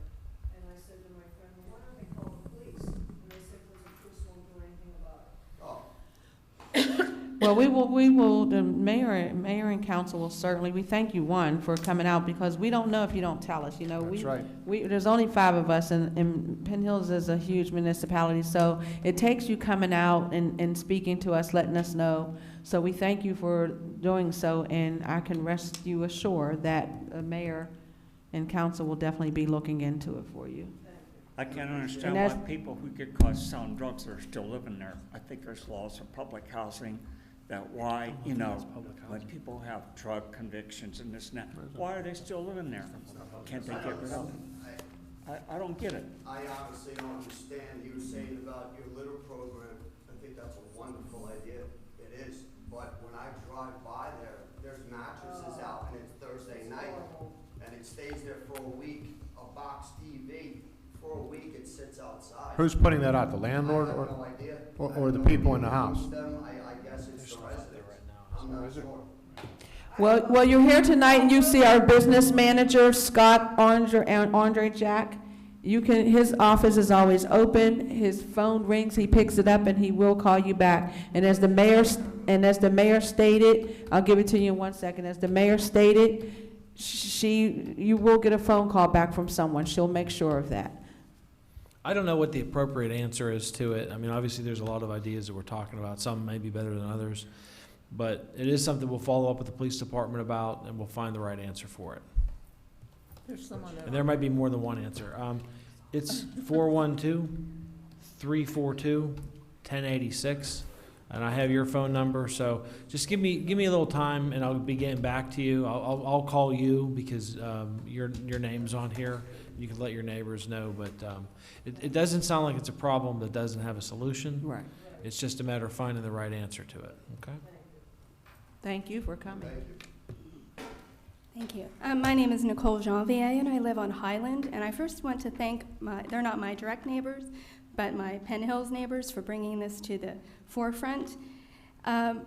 One defense of social media, I know that, Mayor, you respectfully have mentioned it 4 times in the meeting, that there can be problems, misinformation, people wanting to cause, for lack of a better word, drama.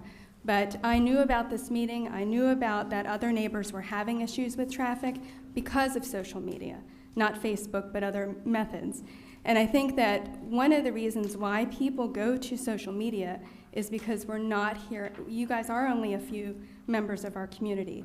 So to piggyback on that, an app, as Councilman Petrucci had mentioned, would be very helpful. It would be increased transparency. It would also let us know, you are seen, we know you, it's not a state of emergency, calm down, but this is what is happening.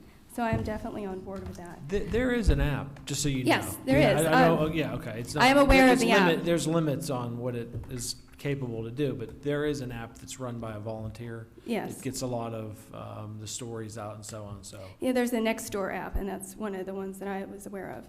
But This is called This is Penn Hills. This is Penn Hills? Yeah, Okay. it's its Thank own you. app, and it's updated pretty frequently. There's a lot of good information on it. So Good. and it is free. It's called Mhm. This is Penn Hills.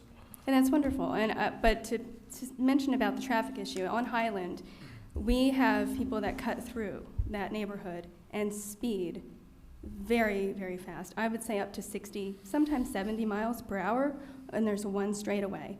I have lived there for 20 years. My children are now teenagers, but I could never let them play anywhere near the street. Not that they would play on the street, but even in our front yard for fear of that. It is not acceptable that someone does that on our road, any of our roads. When our neighbor called, we were told we cannot put in speed bumps, speed humps, because of the snow plows. I find that not a good answer. There has to be an answer. We were told you cannot have a speed hump or bump because there's a traffic speed limit sign. Well, obviously, if someone wants to speed, they're not going to, oh, it's 25 miles, I need to stop. They're going to speed if they're not seen. So I don't know if a camera would be acceptable. I understand that the police have other things they need to deal with that are a higher priority, obviously, other felonies being committed. But it is not acceptable that we cannot walk on our neighborhoods because people are speeding. So that's my first thing, and I did want to thank the neighbors who had left. The second issue I had wanted to address is with the fireworks. The noise ordinance is a piece of that. The noise is a nuisance. But my main concern is that the proximity to buildings. The fireworks that are being let off in our neighborhood is primarily on Janus, which is parallel to Highland. They're being let off much smaller proximity than 150 feet, which I believe is the mandate from the state, and please correct me if I have that incorrect.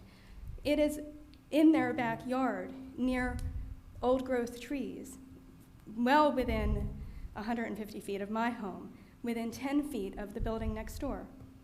And we can call the police, but by the time they get there, the fireworks have been discharged already. So that is an issue that I think needs to be addressed. I'm not saying we need to get a decibel counter. I'm not, just enforce what is already there. I don't know if it's public education, but that is a huge issue that I think does need to be addressed. I agree. Thank you, honey. Just so everyone understands, the comments that are made at reports and that by council and that really are to be discussed at by the audience. You need to be put on the agenda in order to make a comment. But as my position has been as mayor, is if you take the time to come to a council meeting, I'm not going to silence you. Hi, Rosalind Wilson, 128 Woodgate Road. I just wonder, has there ever been any consideration of enlarging the recycling cans? You only do it every other week, and the cans are so small. I think it really hinders people doing anything, trying to, with our environment and what's going on. I think people probably would recycle more if the cans were larger or if it was every week. So I didn't know if there had ever been any consideration of a larger can. I want to tell you that there has not been considered a larger can. Well, we've considered a larger can, a rolling can, but it would have been a huge expense to the municipality if you're talking about getting them for every homeowner, something like that. But I'll tell you that I personally purchased my own rolling can, and it's much larger than what we have now. And the Republic picks up it's blue with recycling symbol, and they'll take it. So I know it puts a burden on you to purchase it, but I think it was like $29 at Home Depot or something like that. What he's basically saying is if we included a larger container for everyone in Penn Hills as part of our contract. Yeah, it's a couple $100,000. We would be paying more than the $1 million more that we're already paying. Right. Is essentially what you're saying. But it sounds like if you use a larger container, they'll service that container. That's correct. Okay, thank you. Okay, do I have a motion for adjournment? Mayor, I'll motion to Coon? adjourn. Wow. Second. Do I have a second? Second. Motion made and second. This meeting is adjourned. Thank you again for attending.